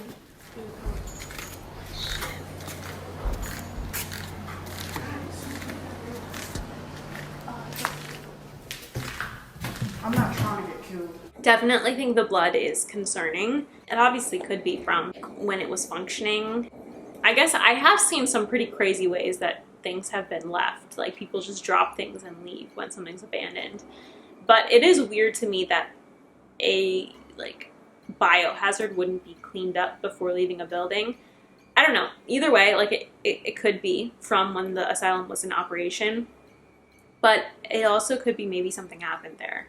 And because it's an abandoned building, no one was paid to clean it up, or no one ever found out about it. Like no one was arrested or something, and there's just blood there. It does to me look like blood, but it's pretty concerning. And the chains, I think I can definitely hear what they're talking about. It sounds to me kind of like keys rattling or like a dog collar jingling. I think it is pretty freaky if they didn't have any of that kind of thing on them, that they would be causing it, and that's just like coming from around the hospital. That is pretty scary. I don't know, like I 100% would think that this would be a place that would be haunted and have something in it, like no doubt in my mind, but it's just a question of whether you think that this is paranormal activity in this video. Our next post is from the user RushFit8192. Something creepy happened last night. Hey everyone. Some background information. I live in a pretty old house we inherited from my grandparents. It has always been kind of creepy. Everyone that comes over says it has an eerie vibe. My family has had some bizarre paranormal experiences. I've had some things happen, but this time it felt very strange. I woke up in the middle of the night because of my dog barking. He's a pretty chill dog. He only barks when there's a strange man walking in/around the house. He is a rescue and probably has had a bad experience with some man. Anyway, the barking doesn't stop and it gets more hysterical. My bedroom is in the attic while all the other bedrooms are on the floor below. I get up and go check out what is happening, a bit annoyed at the dog. I find him in my sister's room lying on her bed. He is shaking, clearly terrified and looking over me. It looked as if he was barking at someone trying to scare them away. We've had him for over 5 years and nothing like this has ever happened. At this point, I'm already a bit creeped out. The strangest thing is, it didn't wake anyone else up. My sister was asleep right next to the dog, my parents in the room next door. Everyone in my family has pretty light sleep. After around 5 minutes, I managed to wake my mom up. She acted surprised she didn't hear him before. The whole time, the barking keeps going. After a while, I calmed him down, but he kept shaking and looking at the same spot near the stairs. My mom walked around the house to make sure no one broke in, but there was nothing. The next day, I wake up to see an ambulance in front of my neighbor's house.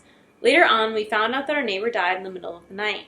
When my grandfather was alive a couple years back, the neighbor often came over to our house. I don't know. It was weird. Was it just a dog being a dog and I'm reading too much into it? Was it a coincidence? I just can't seem to explain why I was the only one who woke up. If anyone cares to read this, please let me know what you think. Thanks. I think it is incredibly strange that no one else woke up when the dog was barking. That to me really makes no sense. But I don't know, I think maybe, I don't think it's a coincidence that the dog was barking as the neighbor was probably imminently passing away.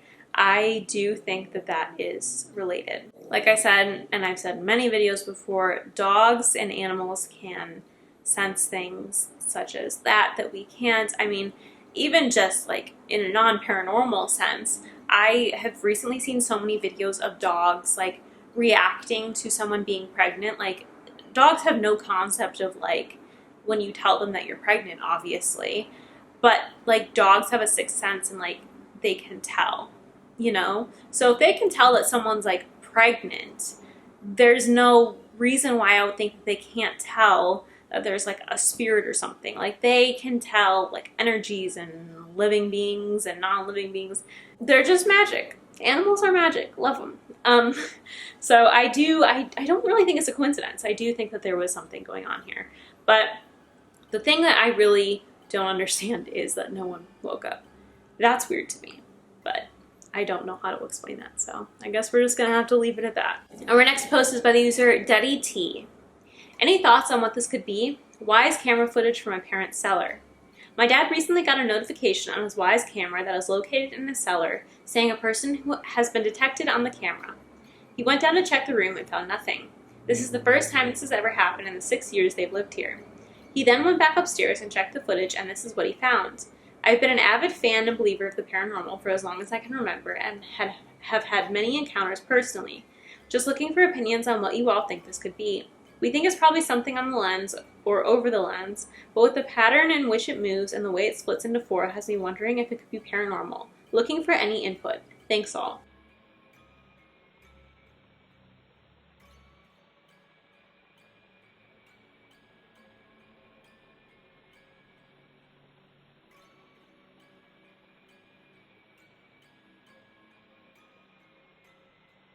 I think this is probably the night vision reflecting off of maybe a spider web or something. I don't know, I think it's interesting how the dots kind of separate and go back together. But again, I think that makes sense if there's a spider web kind of swinging a little bit, then maybe it's kind of shifting and moving. To me that makes sense. I normally, if this was an upstairs room, would say that it's some kind of light reflection from outside. Something outside that's reflecting light in that's kind of moving with the wind or something. That's what I would say, but since it's in a cellar, I'm assuming there's no windows and no outside light coming in, so that would not be the case. I honestly don't think this is paranormal. I think it's interesting, especially if it's kind of more of a one-off experience and they didn't have it happen again. I think that'd be kind of weird, but I do think it's probably a spider web. Our next post is by the user Princess Perfect 123. My dog saw it first, then I wish I hadn't looked. The other night I routinely took my dog out before bed, as one does. As soon as I stepped outside, Robert, my dog, love that name, started acting off. He wouldn't leave my side when normally he takes off running into the backyard. Once we reached his usual spot, he refused to go despite my constant prompting. It was freezing out, and I did not want to be out there for longer than I had to, but he kept looking around. All of a sudden, and this freaked me out the most, he stopped frantically searching the garden and his eyes locked in on one spot. I've never personally experienced anything paranormal, but am aware of the theories surrounding how animals have special senses for these kind of things. Robert began to growl underneath his breath and bare his teeth, which is completely out of character for the sweetest staffy dog I've ever met. I tried to pick him up, but he turned to me and almost bit me, which completely threw me because he has never shown any aggression towards people at all. That's when I decided to figure out what the hell he was looking at. but I couldn't see anything, like genuinely nothing, just darkness. That's when a rustle, like wind blowing a pile of leaves, made Robbie freak out. It was a completely still night, absolutely no wind or breeze. That was when I grabbed Robbie and ran inside. Has anyone had an experience with animals like this? He's been acting strange ever since and is freaking me out. Definitely need to trust that the dog saw something. I mean, if my dog acts weird, I'm like, hey, what's up? Like, let's figure this out. Because I trust his senses more than mine, 100%. So if he doesn't like something or someone or a situation makes him like act weird, then I trust him 100%, even if I don't know what's going on yet. I think definitely that could have been handled a little bit better in this situation, believing him more right off the bat. Obviously, if this dog kind of snapped to her because it was that freaked out, like it must have been something. And I'm really curious to know what it is, but unfortunately, she didn't find out, she didn't figure it out. The story doesn't say. But yeah, I definitely think that we as people need to really lean into our dogs' extra senses. And if they're trying to tell us something, we need to listen to them. Obviously, it's harder for them to tell us something because they can't verbally, I mean, they can communicate with sound, but they can't verbally communicate. So I think we really need to pay more attention to our dogs and trust them when they start acting weird. But I don't know, maybe it was a person, maybe it was an animal, maybe it was something paranormal. I guess we'll never know. Also, I love the name Robert for a dog. Phenomenal. I love when dogs have human names. Like, I think it's cuter when dogs have like really human names versus when they have something like Cupcake. I mean, no offense to any Cupcake dogs out there, but like, hilarious. I love the name Robert for a dog. That is amazing. Our next post is by the user OddDriver3493. When I was 17, my beloved Gram died. She used my pillow in the hospital because it was flat, which she preferred over the overstuffed, cheap hospital pillows. She passed away on that pillow. The evening of her passing, my entire family and extended family all spent the night at my aunt's house. The younger one slept on the floor. I grabbed a couch pillow, which was long, and laid on the floor. I was not able to sleep thinking of her, and I laid there with my eyes shut. I felt someone lay their head down next to mine on the pillow and figured it was one of my cousins. I opened my eyes. No one was laying there, and there was an impression on the pillow. I'm sure it was her, thanking me for the pillow. I still think of that moment 47 years ago and cherish it. I really love this story. I have no doubt that it was her grandma checking in, you know, letting her know that she was there. Like, I think that is a very special moment. Unfortunately, I lost my grandma just like a little over 6 months ago, maybe 7 months ago now. And I had an experience that I 100% know it was her checking in. And don't think I'm quite ready to share the whole thing with people yet. I have told, you know, friends and family and stuff, but one day I will share it on this channel. However, that being said, I know the feeling of, you know, losing your beloved grandmother who you're so close with, and having that moment where you realize that they're checking in, even in the afterlife or whatever you want to call it, is a beautiful moment. And I'm so happy that she had this moment and was able to realize what it was. And yeah, I mean, she said she cherishes it, and I'm really happy for her that she was able to have that experience. Like, that is such a beautiful thing when you know that your loved one is checking in on you. So I love this story. Our next post is by the user AppropriateJunket394. I saw something as a kid and I still can't explain it. I can't quite remember when this happened to me, but I was really young. Maybe around 7 or 8 years old.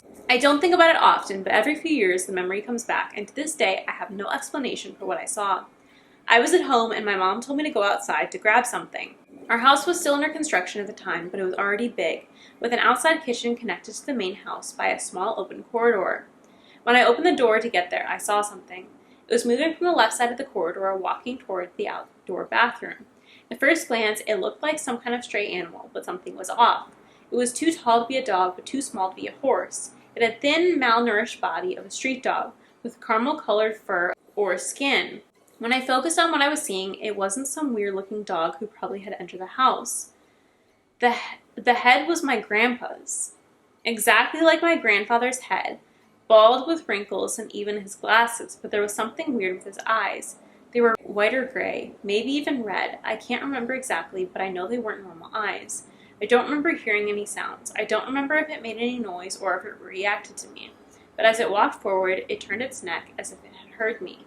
That's when I bolted inside the house. I ran to tell my mom, but I can't remember if she believed me or just told me to pray.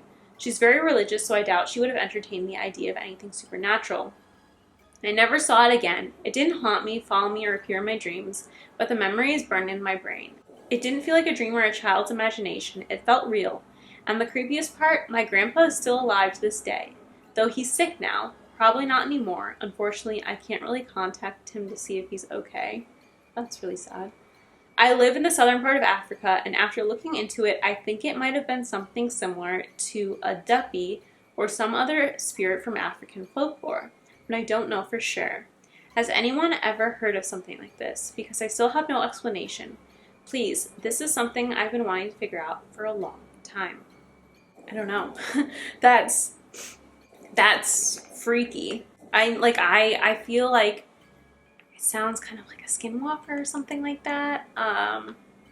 That's scary. Like, it's really weird that it has his grandpa. I mean, it's weird that it has his grandpa's face regardless. But I don't know if it makes it weird that his grandpa's still alive.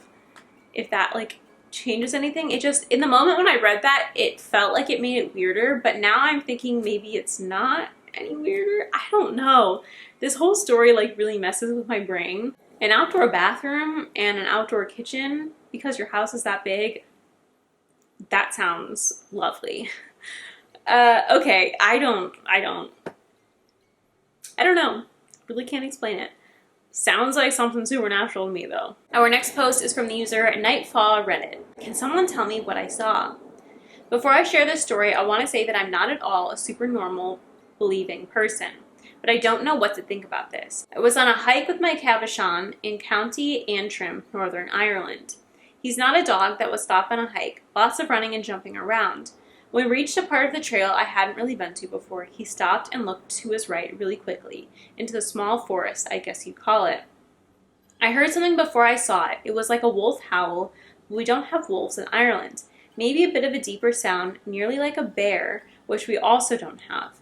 I saw this probably 8 to 10 foot ape-looking creature, maybe black or brown, walking on and off its 4 legs, sometimes walking upright like a human. I got a look at it for maybe 2 seconds and it went behind a tree and I lost sight of it. I had to literally put a lead on my dog and pull him to get him to walk again. I was shook. Does anyone have any idea what it was? Bigfoot? Sounds like Bigfoot to me. But I feel like Bigfoot's not really paranormal. Bigfoot's like supernatural. Does that fit under paranormal encounters? I don't know.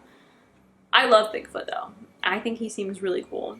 Had a childhood obsession with Bigfoot, so I'm just automatically inclined to believe that's what this was. Our next story is by the user Labax. Yeah. Please help, I'm scared. I was walking around a cemetery with my friend and we thought it would be funny to try this since we thought this community was kind of delusional. I know, I'm sorry. Okay. But anyways, I recently got a ghost hunting thing for my birthday, so we used that. And the spirit box said my name and it said something like flinch or bitch or something I couldn't understand that well. I feel paranoid. Is this usually like ghost hunting? I'm not sure what to do and no one believes my friend and I thought this place would have answers. I mean, yeah. I feel like that seems like a normal encounter to me. Like, spirit box wise, yeah, you hear random stuff. I don't really know what else they expected to happen. Okay. Our next post is by the user Lanush016.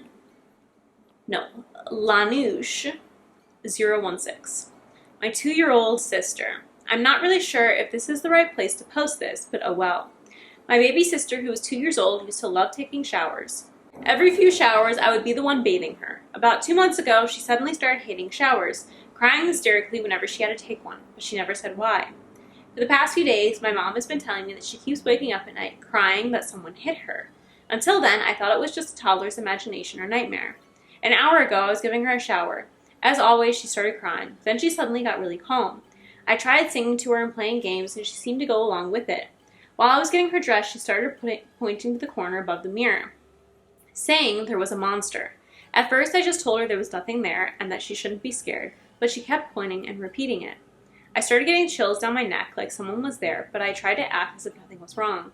I continued telling her stories and singing while helping her get dressed, trying to distract her, but she wouldn't stop pointing and insisting that there was a monster.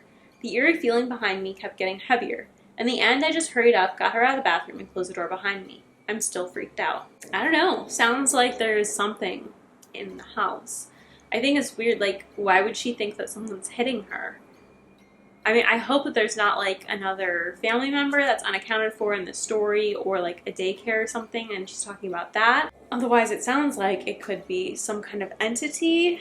I think for sure the kind of mirror thing sounds paranormal, but I do worry about the being hit thing if there's other people in the picture taking care of her. I think that's obviously something just in the human world you should look into, but weird for sure. Especially if you're getting like an eerie feeling over your shoulder, there might be something there. And I would watch out for it. Our next post is by the user understandingok9887. Passed out in a haunted jail. Last night, I went on a tour of the old Charleston jail in Charleston, South Carolina. This jail is considered to be the most haunted in the state, operating from 1802 to 1939. I was completely fine leading up. I was pretty excited, actually. When I walked in, I felt uneasy, but nothing insane. The minute we walked up the steps, I started feeling the heaviest weight on my chest. I think I felt sad, or I could just feel the presence so deeply. I'm an extremely empathetic and emotional person. I quickly started to feel nauseous and dizzy. I pass out frequently, but it always has to do with the sight of blood or me being in pain. I don't just pass out randomly for no reason. Within 5 minutes of the tour, I was walking out the door on the verge of passing out. Since I know this feeling all too well, I knew I only had seconds before I would drop. But that's not what happened. My body went numb. My hearing went to ringing, tunnel vision, all the normal stuff, yet I never passed out. I just stayed this way for at least 3 minutes. I was actually starting to make me mad because either pass out or don't, lol. The second I laid down, it was immediately fine. I hopped up and went back to the tour. Within seconds of walking into the room, my throat started burning. The guide hadn't even told the story yet. Lavina Fisher, a serial killer, was sentenced to her death by hanging. She ended up throwing her own self off the platform as to not allow the city control over her death. These may seem simple to many, but I've never been anywhere haunted before. What really got me was a semi-fainting. I've never experienced that before, especially since it was completely random. Then the throat burning immediately after coming back. Her story was insane and I had no prior knowledge. Any thoughts? Is this a normal experience? Has anyone else been to Old Charleston Jail before? I would just like everyone to know that my mom, not knowing the situation, texted me the next day saying she had almost passed out. I called her and asked her what time. 10 p.m., the same time as my tour.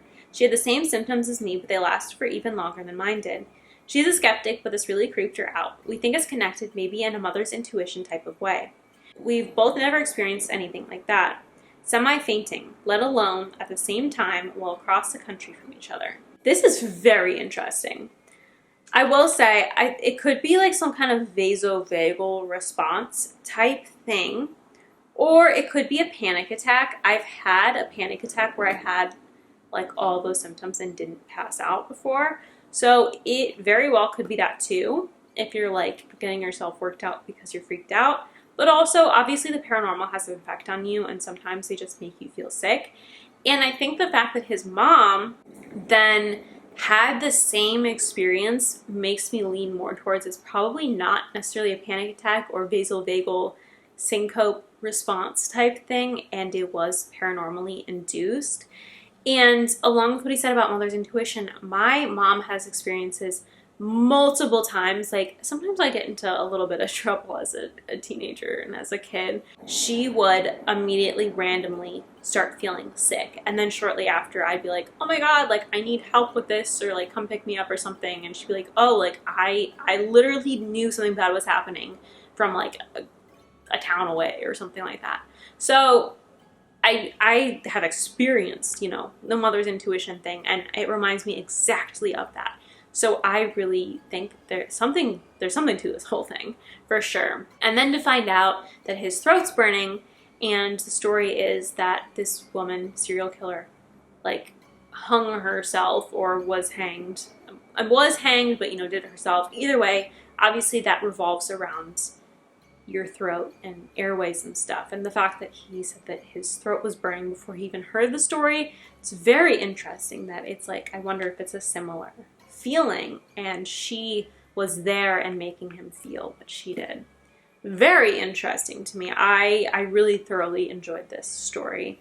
And yeah, I guess if you're interested in a paranormal tour that's crazy, go check out the old Charleston jail. Not sponsored. Our next post is from the user D00R5. Possible apparition in Plucky. Plucky in Kentucky. Nobody was smoking and we didn't see anything until we looked back at the pictures days after. To me, it looks like a woman in a long, pelted dress looking over her shoulder. What do you guys think?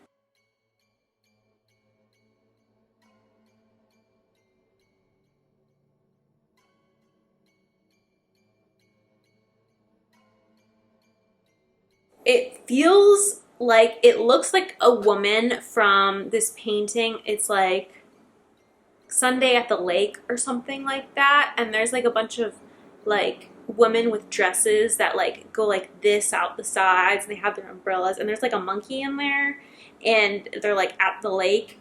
I feel like a lot of people know what I'm talking about. I might pop up a picture or like the name of it or something. The apparition to me looks like one of those women, like from the painting. I definitely think this is an apparition. I definitely think that they have captured something accurately. And to me, it looks like one of those women. Obviously, it seems like there's no correlation, and I'm not saying that that's what it is, but that's like how I see this figure. So this is really interesting. Our next post is from the user Johnny No Name 82. Trail cam footage.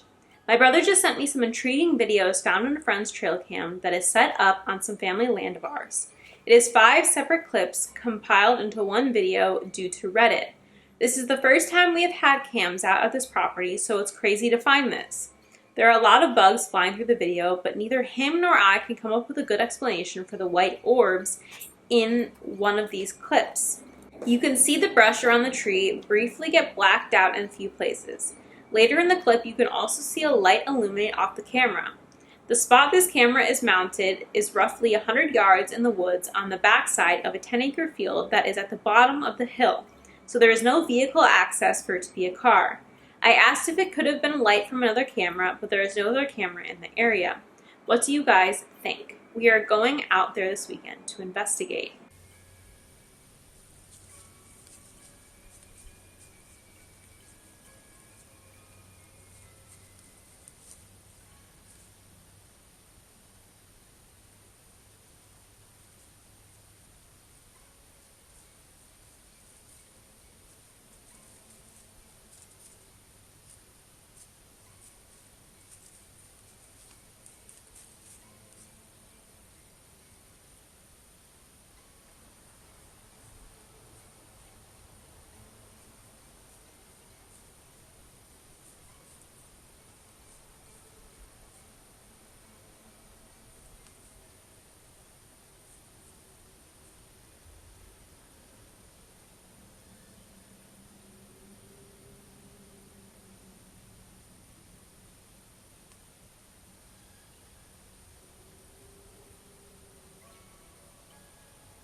I think the 2 dots has to be like a spider web or something again. I don't think it's like animal eyes or anything. Like it's very clearly like floating. It's not like in the bushes. Like it's like some kind of demon creature in the bushes or something like that. And yeah, so that this is like not an issue to me in this video. Like that's just reflection of something from the night vision. I do think the like weird like light on the right side of the video is weird. Like it looks like a car pulling up or something like that, but they said that there is no road access or anything. unless they're like, there's a car driving through someone's private property forest thing. Probably not, but crazier things have happened. I think that's weird. I wouldn't say it's like ghost activity. If anything, it's alien activity. But like, yeah, I don't know how to explain that. Yeah, I don't know. Best I got is aliens, but I'm not like passionate about that answer, so I don't know. Let me know your explanations, please. Next post is by the user Junior Chipmunk 6214. My childhood. Just want to get it off my chest. When I was about 7 years old, we moved to a hobby farm in regional Victoria, Australia. We lived there for 5 years, and during the time, I vividly remember on multiple occasions waking up during the night and seeing a black shadowy thing in the corner of my room. It wasn't exactly a defined shape or anything, and I would end up covering my head with my blankets and going back to sleep. On a few occasions, I remember waking up with this thing hovering over me. I do remember it grabbing me and shaking me. I did try to tell my mom about it at the time, and she just dismissed me. After that, whenever it happened, I never mentioned it to anyone. We eventually moved out of the house, and I never experienced the shaking or seeing anything like it again. Skip forward about 25 years. My wife and kids moved into a double-story house. Our bedroom is upstairs with an open-plan kitchen and dining room, and the kids, 6 and 4 years old, bedrooms are all downstairs. On multiple occasions, I woke up hearing footsteps downstairs. I would run downstairs, check on the kids, and make sure all the windows and doors were still locked. We also had an alarm with sensors everywhere, so I would know if it was an intruder. Nothing was ever out of place, and the kids were always sound asleep. One night when it happened, I was downstairs checking on the kids, and I heard footsteps go up the stairs and start walking around the dining/kitchen area. I bolted back up the stairs, and nothing was there. I checked on my wife. She too was sound asleep. We eventually moved out of the house and haven't experienced anything like that again. I can't fully explain either of my experiences as a kid or as an adult, but I'm 100% certain they both happened. It's nice to get it off my chest, as I'm sure if I told anyone now, they would think I'm crazy. I think he probably experienced sleep paralysis as a child, for sure. Whether or not there was paranormal activity involved in that as well, I can't say. But for sure, like a sleep paralysis type thing. And I don't know, I do think that there was some kind of paranormal activity in the second part of the story, but the stairs and the walking, and yeah, I think it's something, for sure. And I do not think he is crazy in the slightest. Next post from the user Not Ayumi. The bizarre compounding pharmacy lab I've worked in. English is not my first language, so ignore grammatical mistakes. And this is a real story. So last year, I was a pharmacy intern. I was so excited to start working in a lab for the first time. For those who don't know, compounding pharmacy is a place where you can get customized medication based on your needs. My job was to bottle the medications and tag them, nothing special. But as a first experience, I thought it was going to be really nice. It was a friend of mine who recommended me there. Despite the job being nice, the place was definitely not. The pharmacy was an old 2-floor building. It didn't look quite right for a lab, but who am I to judge? It was almost like they decided to turn a normal house into a business. The back of the pharmacy was a mess, a lot of boxes and mold on the walls, very disgusting. The stairs leading to the second floor where the lab was were made of old wood, making a lot of noise when anyone went up, just like in the horror movies. Every time I went down it, it was almost the last part was missing, like a ghost step. But the strangest thing was the many doors leading to nowhere, and blocked by shelves. Furthermore, the people who worked there were really selfish and annoying, which I only found out later.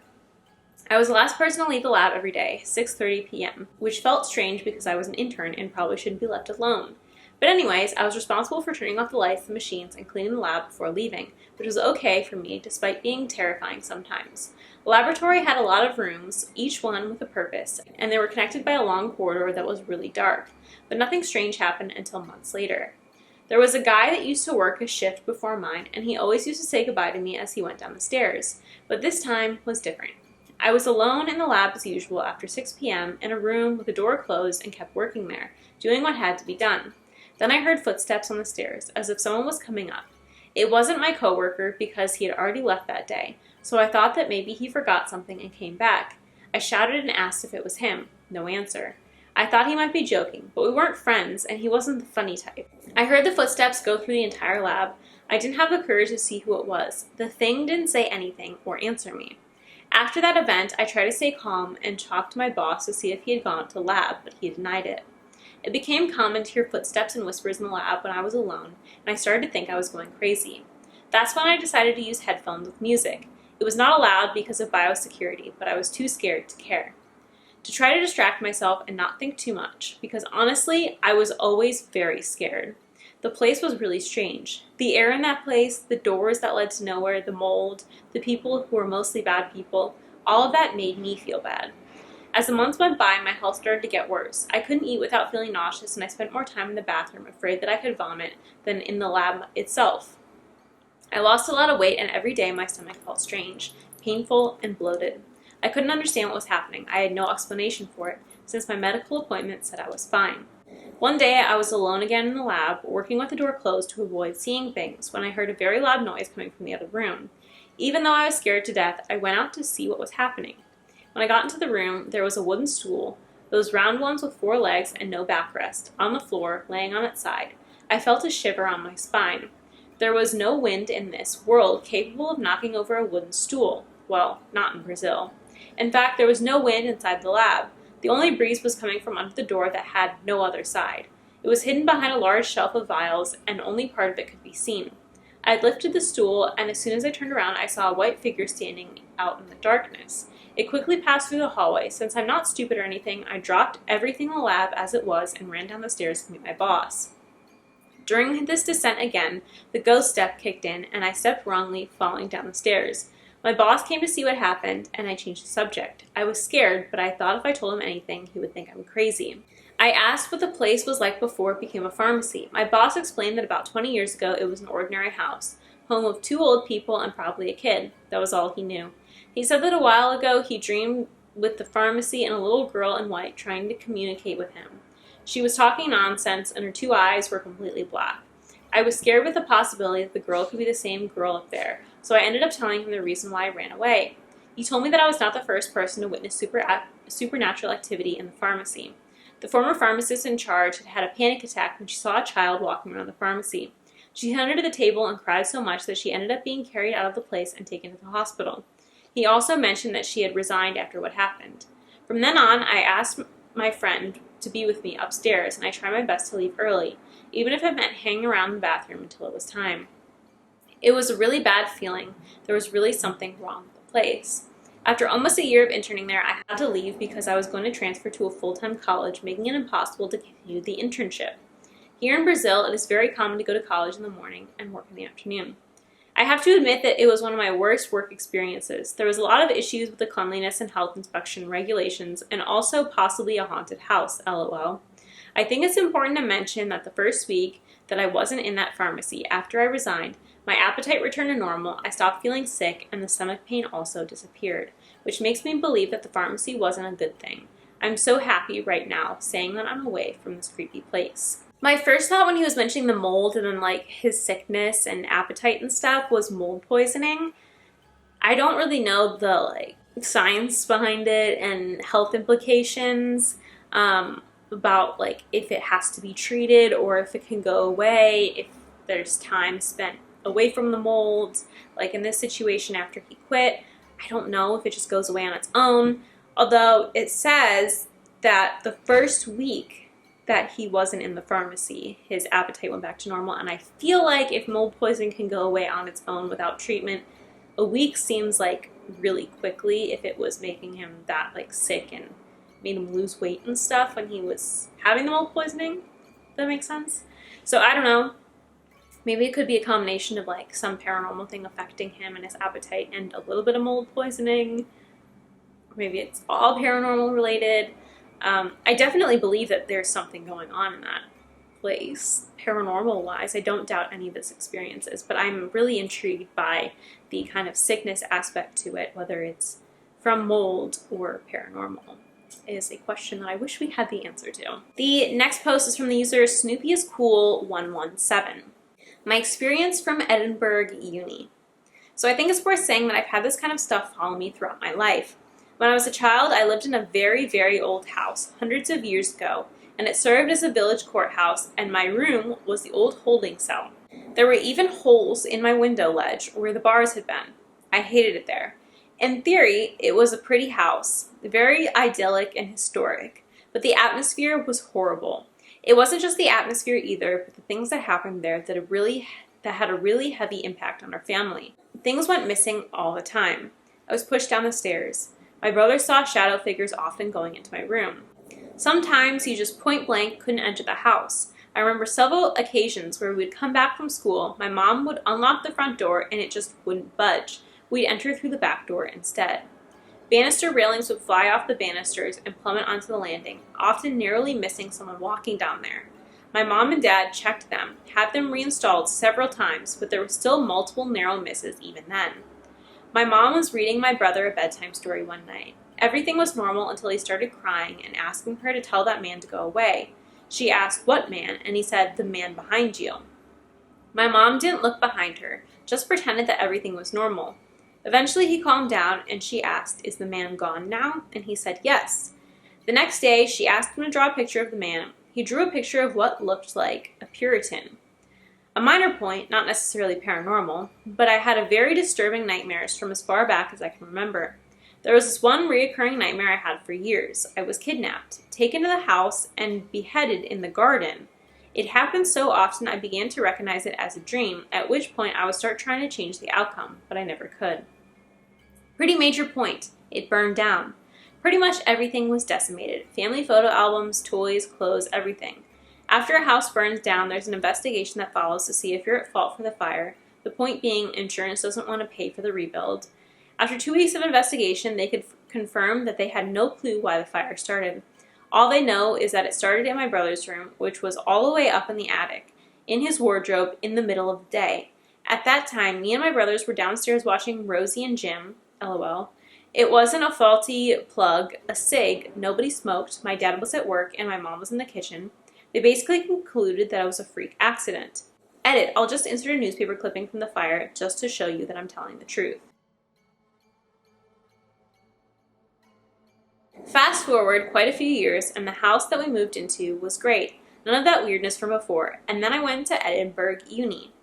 Firstly, it's worth saying that I realized all this prior stuff in childhood could maybe make me a bit more predisposed to being jumpy or believing in supernatural stuff when there could be more rational explanations. I was friends with quite sciencey people at uni, so there's definitely some good-natured jokes made at my expense in this regard. They would send me some articles on how the Hubble Space Telescope had just disproved the existence of ghosts, etc. Work to bring me around to a more ordinary explanation for what had happened, and even at one point, they taunted Bloody Mackenzie's mausoleum in Greyfriars Kirkyard to prove to me that ghosts weren't real. Okay, I mean, even if you don't believe in ghosts, you shouldn't be taunting someone's grave. They were shouting at Bloody Mackenzie to scratch them, beat them up, etc. to prove he was real. If you live in Edinburgh, chances are you've heard the stories. Of course, this made it just a tiny bit validating from my end when things eventually did happen, but not so much because they were really quite freaked out and disturbed by the whole thing, which obviously wasn't nice to see. I don't know where to begin, really, as so much happened, so I'll just put this on list form again. It started with various people, myself included. Having me as their sleep paralysis demon, I mean, it's quite funny at least. My appearance included standing in the corner of the room, walking back and forth at the end of their bed, muttering to myself, and eventually leaning over to them and talking to them, / hissing, more on that later. For myself, I went through a period of hypnagogic sleep hallucinations. This isn't paranormal, but I wanted to mention it because what business did I have blinking awake one night to see myself crawling on all fours on my desk?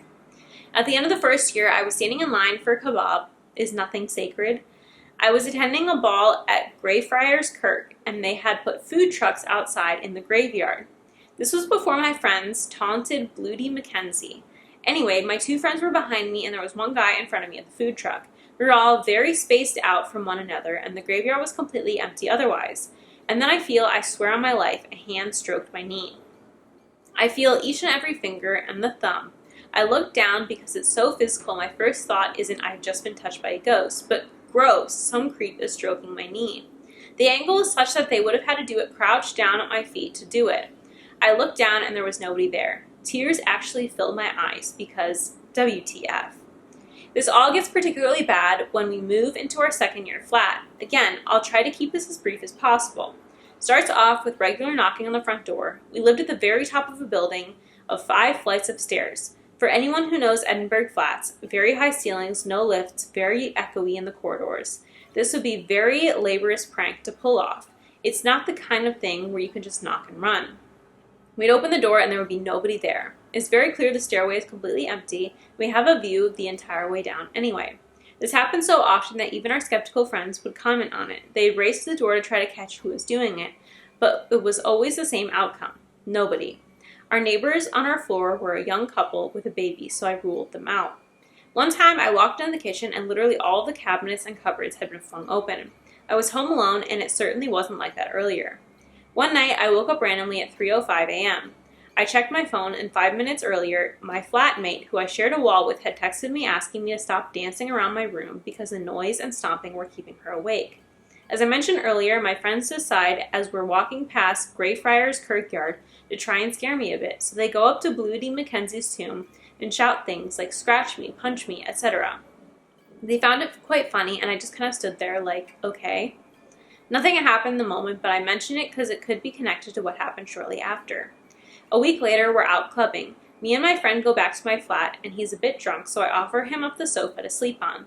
I gave him a spare blanket and a pillow, say goodnight. The next day, I walk in, and one of the first things he says to me is, "Why were you being so annoying last night?" I'm a bit taken aback, and I ask him what he's talking about. He said that throughout the night, I was walking in the room and talking to him. Apparently, I was leaning over his head, which he said was buried in the pillow the whole time, and repeating over and over again, "Wake up, wake up, wake up." It was either that or I would hiss at him. I told him that it was a dream, and he said very earnestly, "No, you woke me up. You were slamming the door and everything." Apparently, he just kept telling me to go away. I just kind of dismissed it anyway as another weird sleep hallucination thing. That's when I noticed that there's blood on the blanket and on the pillow. I point it out and he looks down and he pretty much immediately stiffens. He started picking up his stuff, wanting to leave, basically running out. It's such a stark difference in behavior and he won't tell me what's going on. I pester him until he tells me because at this point I'm getting kind of worried. He says, "Fine, I didn't want to show you because I know that you believe in this stuff and I don't want to freak you out," but he rolls up his sleeve and up and down his arm are a ton of angry scratches. It's worth noting too that his fingernails were always super short and bitten down, also that he never made fun of me for believing in this stuff again. Around this time my sleep is getting a lot worse. This kind of stuff that I'm the most hesitant to talk about because I know how it sounds, which is why I'm doing it anonymously. One night I'm sleeping and I'm woken up by the pain in my ears. This is my first experience with sleep paralysis. The other occasions I would just blink awake and see something before it's gone and the next second so I'd be able to move. But this time I'm woken up because there's a building pressure in my ears as if I were on a plane, but a lot worse because I'm actually in pain from the pressure. The pressure finally makes my ears actually pop and I suddenly hear static as if I'm listening to a radio being tuned. When the static stops, I hear two men talking and hear their accents. They sound like they're from the 1940s, although I can't figure out a single thing they're saying. I can't move, so I sort of think that there's nothing I can really do about it, so may as well ignore it and go back to sleep. The best way I can describe it is that it was as if I was listening to two World War II radio hosts speaking in Simlish, LMAO. Not long after, I'm jolted awake again by an even greater pain/pressure in my ears. The build-up doesn't take long before they pop again, but this time, instead of the World War II radio hosts, I hear a woman screaming. I lay there refusing to open my eyes and just wait until I can move. Eventually, I run out of bed, wake up my flatmate, and have a bit of a freak out. This was the final thing that happened in Edinburgh, and I mention it now because it was really the cherry on the icing for the whole creepy experience. I was dreaming. In the dream, there were 3 versions of me. The version of me that's actually me, experiencing the dream, was stood in one corner of a concrete room with no windows, kind of like a bunker. Then there was a version of me that was lying in the center of the room, screaming in pain. I knew that she wasn't real, that she was sort of just like the furniture of the dream. An NPC is probably the best way of describing it. She was writhing and screaming in pain before the paramedics came and carried her out. Then there was another version of me, stood in the opposite corner, who, like me, had been observing the whole thing. She felt different, whereas the screaming version of me had felt like almost a prop in a theater. She felt like another sentient audience member. Her eyes were fixed on the spot where I had been laying, and I walked up to her. I said, "So who are you then? Because I know you're not me." Her eyes slowly turned towards me, unfixing for the first time from that spot in the room. And I even remember what I thought. I should not have asked that. My ears started building with that familiar pressure, and I knew I was about to get an answer. I forced myself awake, and I kid you not, I felt the bed physically dip, like someone had sat down in it. Right next to me, too. I refused to open my eyes and waited a good 10 minutes till I did. So yeah, I know I sound mad. Props to you if you stuck around this long. I should also note that I never have ear issues, no tinnitus or anything. These are the only occasions where I've had those experiences. Wow, that was a long one. That is a lot of crazy experiences. I mean, I don't doubt any of them for a second. I really don't have much to say about this because I don't doubt them. Like, it's her experience. They all sound like things that are completely plausible, and it really just seems like there was unfortunately like a couple haunted houses she's lived in, or maybe even something that kind of followed her around and potentially was like triggered by something in her college flat, as they call it in Europe. Uni flat, sorry. So I don't know, yeah. Let me know your thoughts on all this. That was a lot. That was a lot of stuff, but very interesting. All right, we're down to 6 posts left. I feel like I've been filming for like decades now. This next one is by the user Let's Psychological 2683. I encountered a ghost in Mongolia back in 2019. I know you guys are always shady about the paranormal stuff, but it's for a good cause. If you got any questions related to my incident, I will be happy to answer. I will not lie about this since I got nothing to gain from it. I was a student in Nalaik, a town, if I'm butchering that, I'm sorry. A town that's quite rural, and lots of abandoned places were a common thing in that town, like an old Soviet morgue.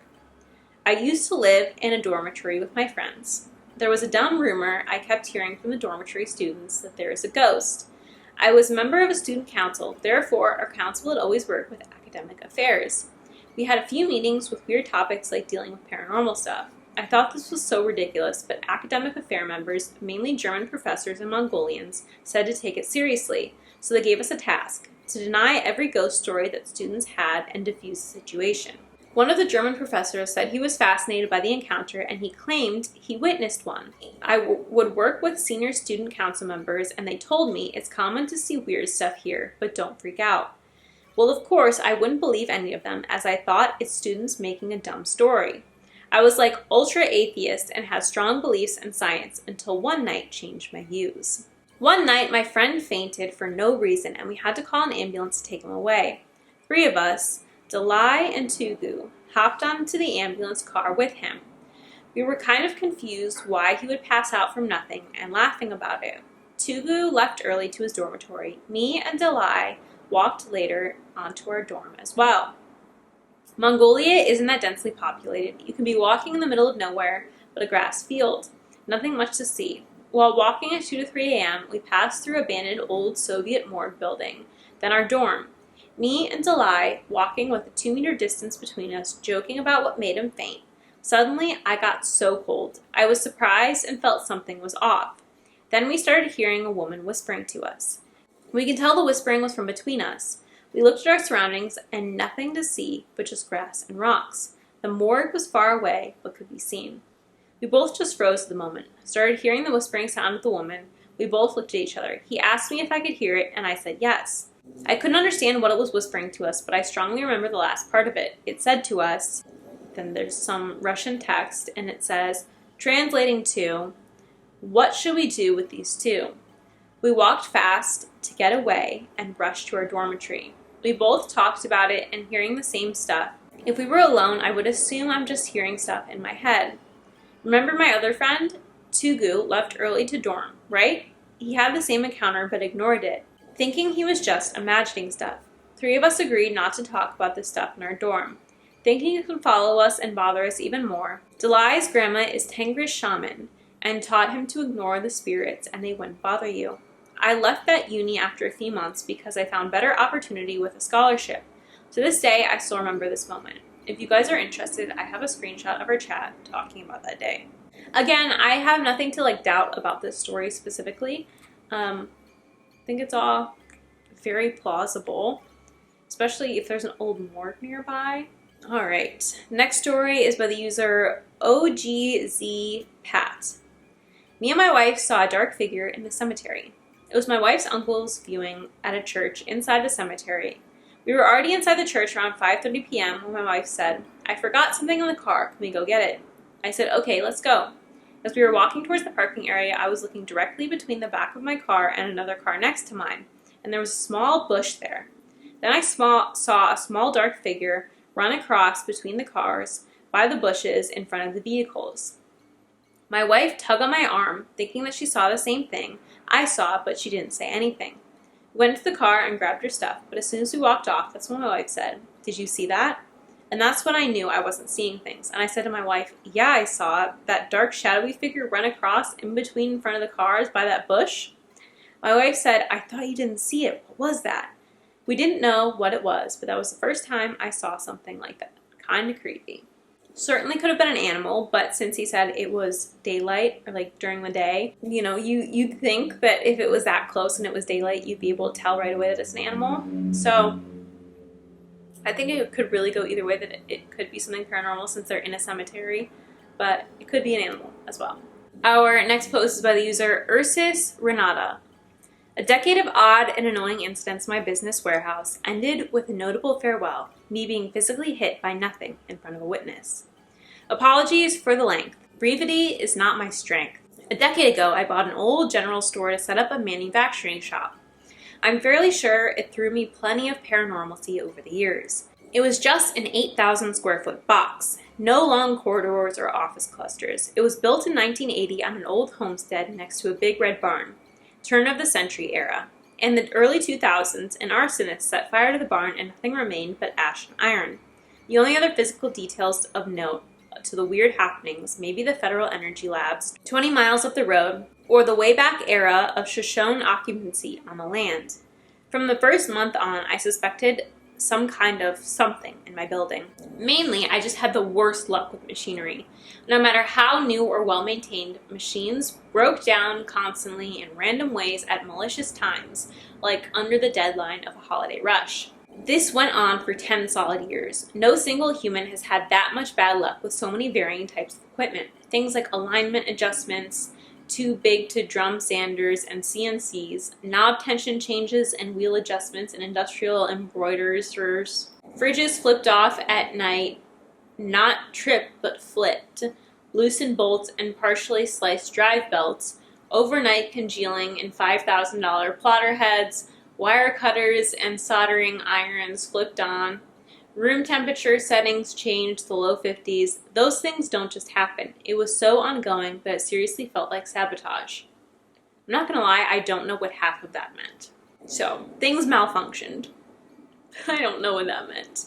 So I had the place professionally tested for freak issues to find anything fixable, like electricity surges, static buildup, humidity problems, rogue wireless signals, rodents, carbon monoxide. I had all the locks changed and was very strict about key distribution. I had never had more than 12 employees and a handful of family there. Usually the place was run by just 5 or 6 of us. Some of them would have no idea how to adjust the level of a sander drum, planer, or CNC just enough to screw the materials up, or a chip belt/blades. Okay. Equipment aside, most of us had seen, heard, or felt things we couldn't explain. Examples: distant voices in storage lofts, clicking and whispering over the wired, not Wi-Fi, speaker system when the music was off. Shadows appearing here and there. Disclaimer, my husband thinks these were caused by reflections of passing headlights.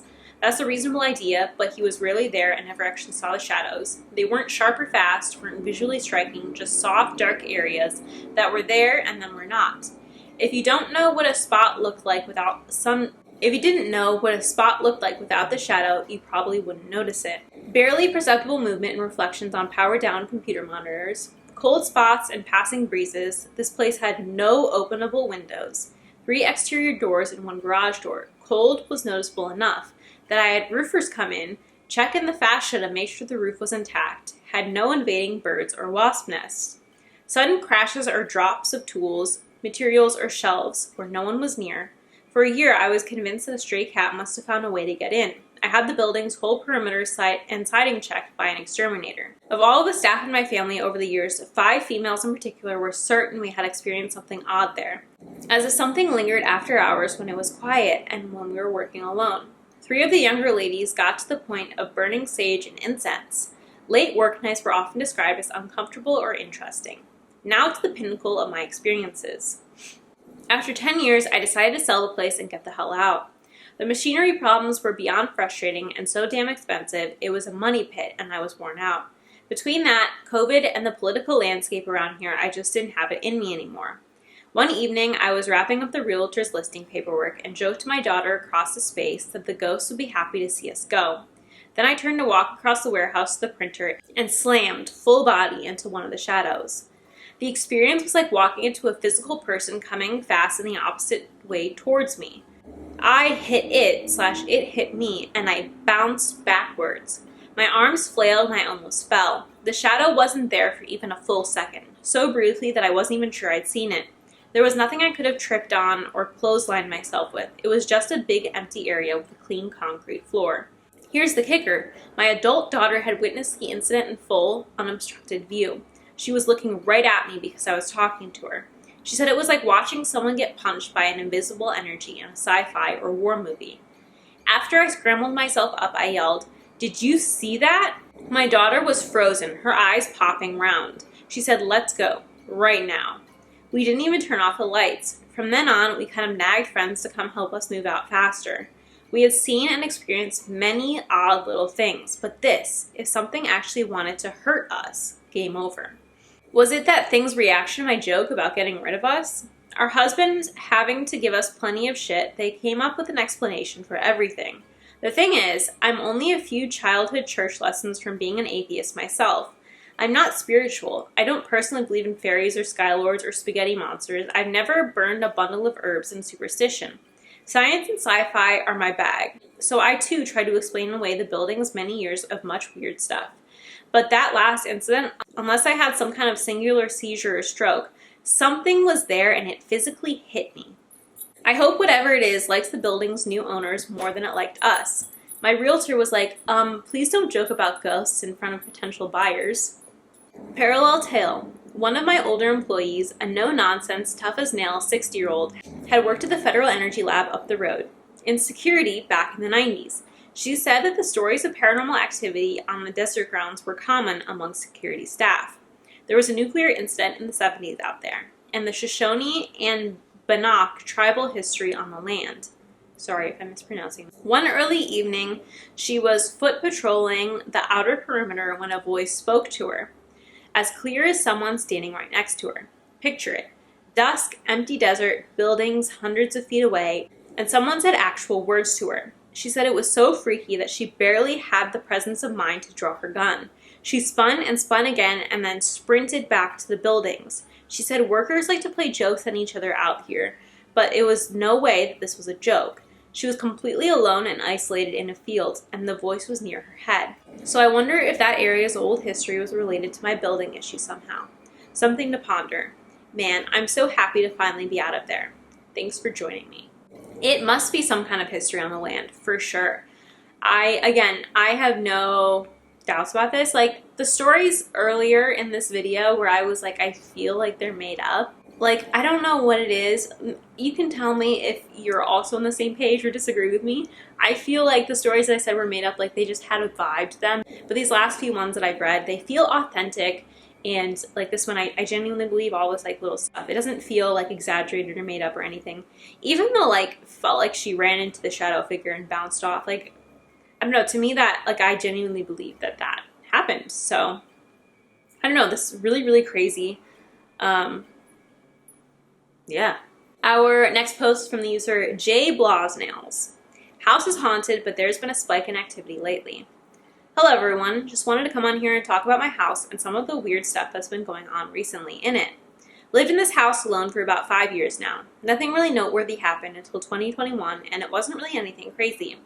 Like small stuff, my garage door would be open when I thought it closed, sink running, cupboards open, etc. I started noticing other stuff happening around that time as well.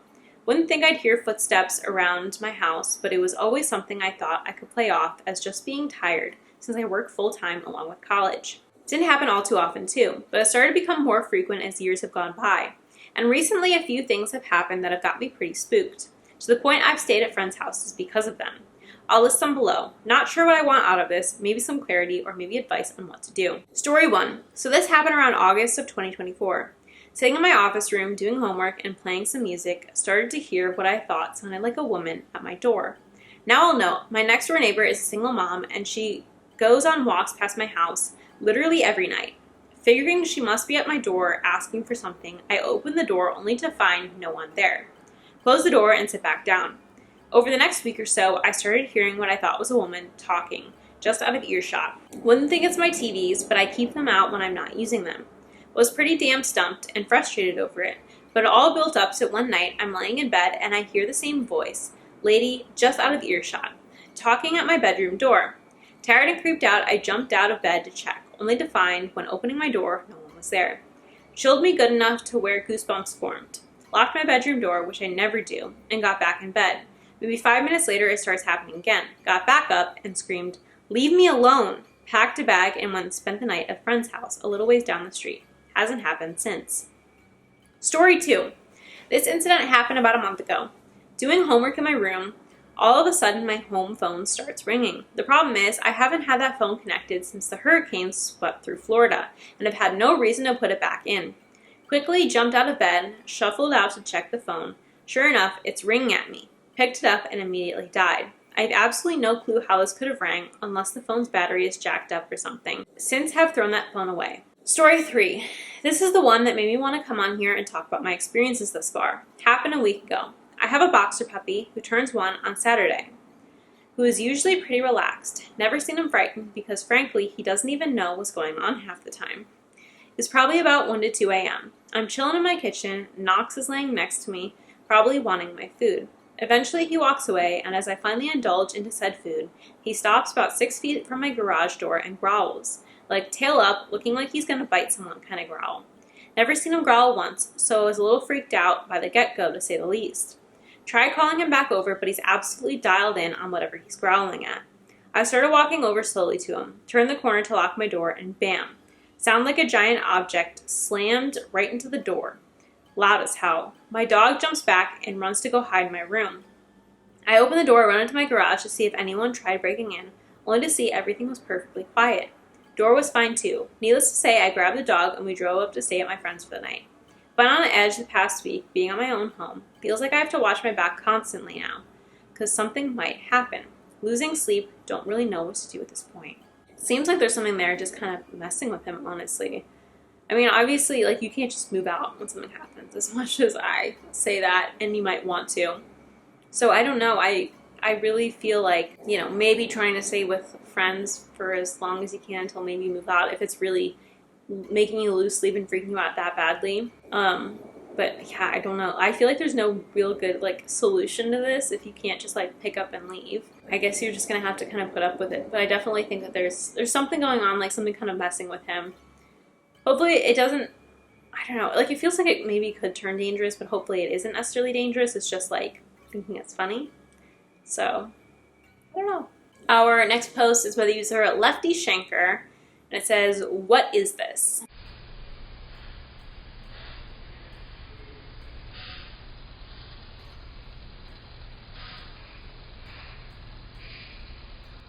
I mean, honestly, I kind of think this one is an orb. The way it floats, like, I don't know, it's just like a feeling I have, you know, kind of like the stories being real or not real. I could be completely wrong, but it just, to me, like, looking at this for some reason, it says, my internal clock says it feels more like an orb than dust. I don't know. I could be wrong. Could be very wrong. Could be dust. Could be bug. But this one, for sure, 90% for sure, feels like an orb to me. Alrighty, our final post of the video is by the user ManyGrape4816. My paranormal experiences, feathers, and coins. This is my first post here. I've enjoyed reading some of the personal experiences on here, and I wanted to share mine and see if anyone else has had any similar experiences. I'm 43, and my mother and father passed away a few years ago, about 2 months apart. My father was bedridden the last year or so of his life, and when my mother could not take care of him anymore, I moved him into my house. I I felt somewhat of a somber feeling around the house after my father moved in. It was difficult for me dealing with his dementia at times, not sure if that was the source of my somber feeling. What first started happening was I would start having dreams that I could not remember, but I would wake up scared. It was as if I was scared in my dream, and I would wake up and then not remember the dream, but I would be anxious. At times I felt as if something was waking me up. After many times of this happening, I started to notice most of the time it would happen at exactly 3:30 a.m. When I finally noticed this, whenever it would happen, I would grab my phone and check the time, and it would always be 3:30 a.m. It started to become this ritual, and it caused me a lot of anxiety every night. I suffer from slight anxiety and sometimes panic attacks, so this went on and eventually became something that just happened. A while later, this happened on a regular basis, but not every night. There was an issue with a smoke alarm I had in my house. One night, I woke up with a dreaded feeling. I looked at my phone and saw it was 3:30 a.m. A few seconds later, I heard the smoke alarm beep. My 3-year-old at the time was a light sleeper and had issues sleeping, so I immediately got up to try and get the smoke alarm before it beeped again. It beeped a total of 2 times. The second time it beeped, it was just coming out of my master bedroom door. I then grabbed a chair and quickly removed the whole thing from the base, turning it, and I took it to the garage where the beeping wouldn't bother anyone. I remember thinking as I got to the chair to remove the alarm, this thing is about to go off again at any second, but it didn't. I took it to the garage and removed the battery in case it beeped again. The beeping I'm referring to is the beeping you hear when the battery is about to die. So the next day I wake up to take my 13-year-old daughter to school. On the way to school, I asked my daughter if the beeping from last night woke her up. She told me it hadn't last night, but the other nights it had. So I was confused. Apparently during the night sometimes the alarm would beep like that a few times, like the battery was low, but then just stop. During the day, it would not sound. When I got home and checked the batteries, they were in and they were fully charged. I ended up replacing the smoke alarm and didn't have any more issues. The waking up at 3:30 a.m. continued. My father got worse and was close to death. The night before he died, I woke up 3:30 again, and when I looked up, there was a black shadow in front of the door to my bedroom. It was just a very rough-looking shadow human, shaped but tall and stout, like the shadow of a wrestler or a football player. I am not sure if I was dreaming or imagining it, or if it was real, but I'm pretty certain it was real. I stayed in bed and eventually looked up, and it wasn't there anymore, and I went back to sleep. After my father's death, the 3:30 a.m. wakings pretty much stopped. My mother passed away 2 months later from cancer. A few weeks or so after she passed away, I went to the house she owned to clean and prepare the house to be sold. My wife and mother-in-law helped me clean up the house, and eventually the house was completely empty of all of the furniture and anything else, just bare walls and floors. I then began to come by myself to repair some things before it was sold. I parked my car and opened the door to see a penny on the floor. I take some of my tools down and go into the house, and I see a couple of pennies on the floor by the steps to the door. I continue to work inside and find pennies here and there that had been swept and mopped and completely picked up. At first, I didn't think anything of it, but then I found some in a plastic tote I had tools in. I had emptied it out completely before putting the tools in. I could not explain the coins. There were pennies, nickels, dimes, and quarters. Eventually, I had a box filled with coins I found, and it was probably about 30 coins. The weirdest instance of this was that the last day I worked at the house, I went to pick up a screwdriver for an electrical test light, pliers, and a roll of electrical tape from a counter that was completely clean before I came in. I had a Yeti cup in one hand, so I grabbed all the tools in my other hand, and it was quite a handful. As I walked to the plastic bin to throw the tools in, out of my hand falls a couple of coins. It was unexplainable to me. I placed the tools back on the counter and tried to replicate picking up all the tools and the coins, and I could not. While this was going on, my brother, who lives in a different state, had been having weird electrical issues in his home. We had been talking over the phone about the weird lights going on and off, and about my smoke alarm, and now about the coins I was finding. My brother thought it had something to do with my dad, but I wasn't sure. He told me about how the night my father died, after I FaceTimed him, he was looking out the window, and it was snowing. There was a flock of small birds under a tree, and all of a sudden they flew away, and a single cardinal landed where they had been. My brother said he noticed how bright the cardinal contrasted against the white snow, and he tells me that he knew my father would die that night. After telling me this, he tells me not to be surprised if I started finding feathers. I'm not really sure why, and I've asked him about this, and he's not really sure why he said that to me, aside from the cardinal he saw. But indeed, soon I began to find feathers along with the coins, which I was now finding around my own home. I would find them around my car and places I frequent outside. I would also find it inside my house in the most inexplicable places. This is all I will say for now. I may try to find some of the pictures of the feathers I took to share with you all. I am mostly sharing this to see if anyone else has had any similar experiences with feathers or coins. By the way, the coin thing was before the Unsolved Mysteries story came out. Very similar, although I did not see the coins materialize or fall to the ground.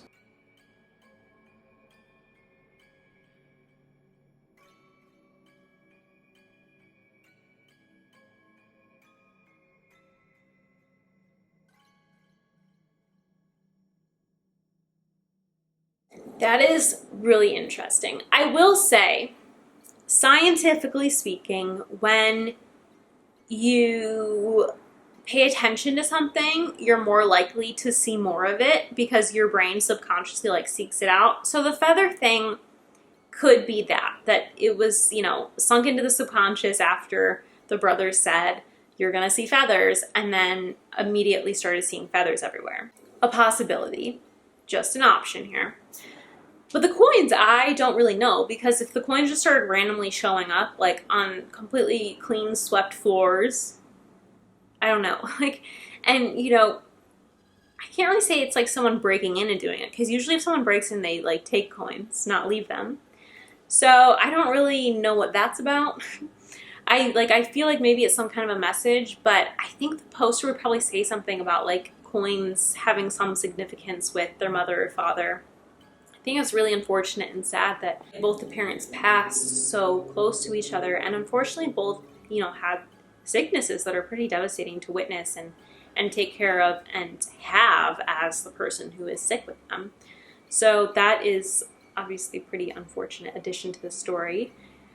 But yeah, I don't know. I'm inclined to think maybe it has some kind of spiritual meaning behind it, but is not necessarily like a ghost or anything, unless obviously a ghost in the sense of like maybe the mother leaving coins or something. But I don't think it's any kind of like specifically like ghost, certainly not demonic, but like any kind of entity necessarily. I think it's more of like a spiritual kind of thing. Anyway, very interesting story. I really enjoyed the post I found on this specific subreddit because there was some stories and also some videos and some photos, and it was all, I mean, you know, some people could lie about it, but it was all authentic experiences. So I definitely am going to continue sharing stories from the subreddit, or sharing posts from the subreddit in future videos. I really enjoyed this one because of the variety. I hope you guys enjoyed it as well. Yeah, in my next video, you will probably see me in an empty apartment. I will be bringing my camera with me and filming with the daylight and not my normal ring light setup here. So you'll probably see me sitting in an empty apartment.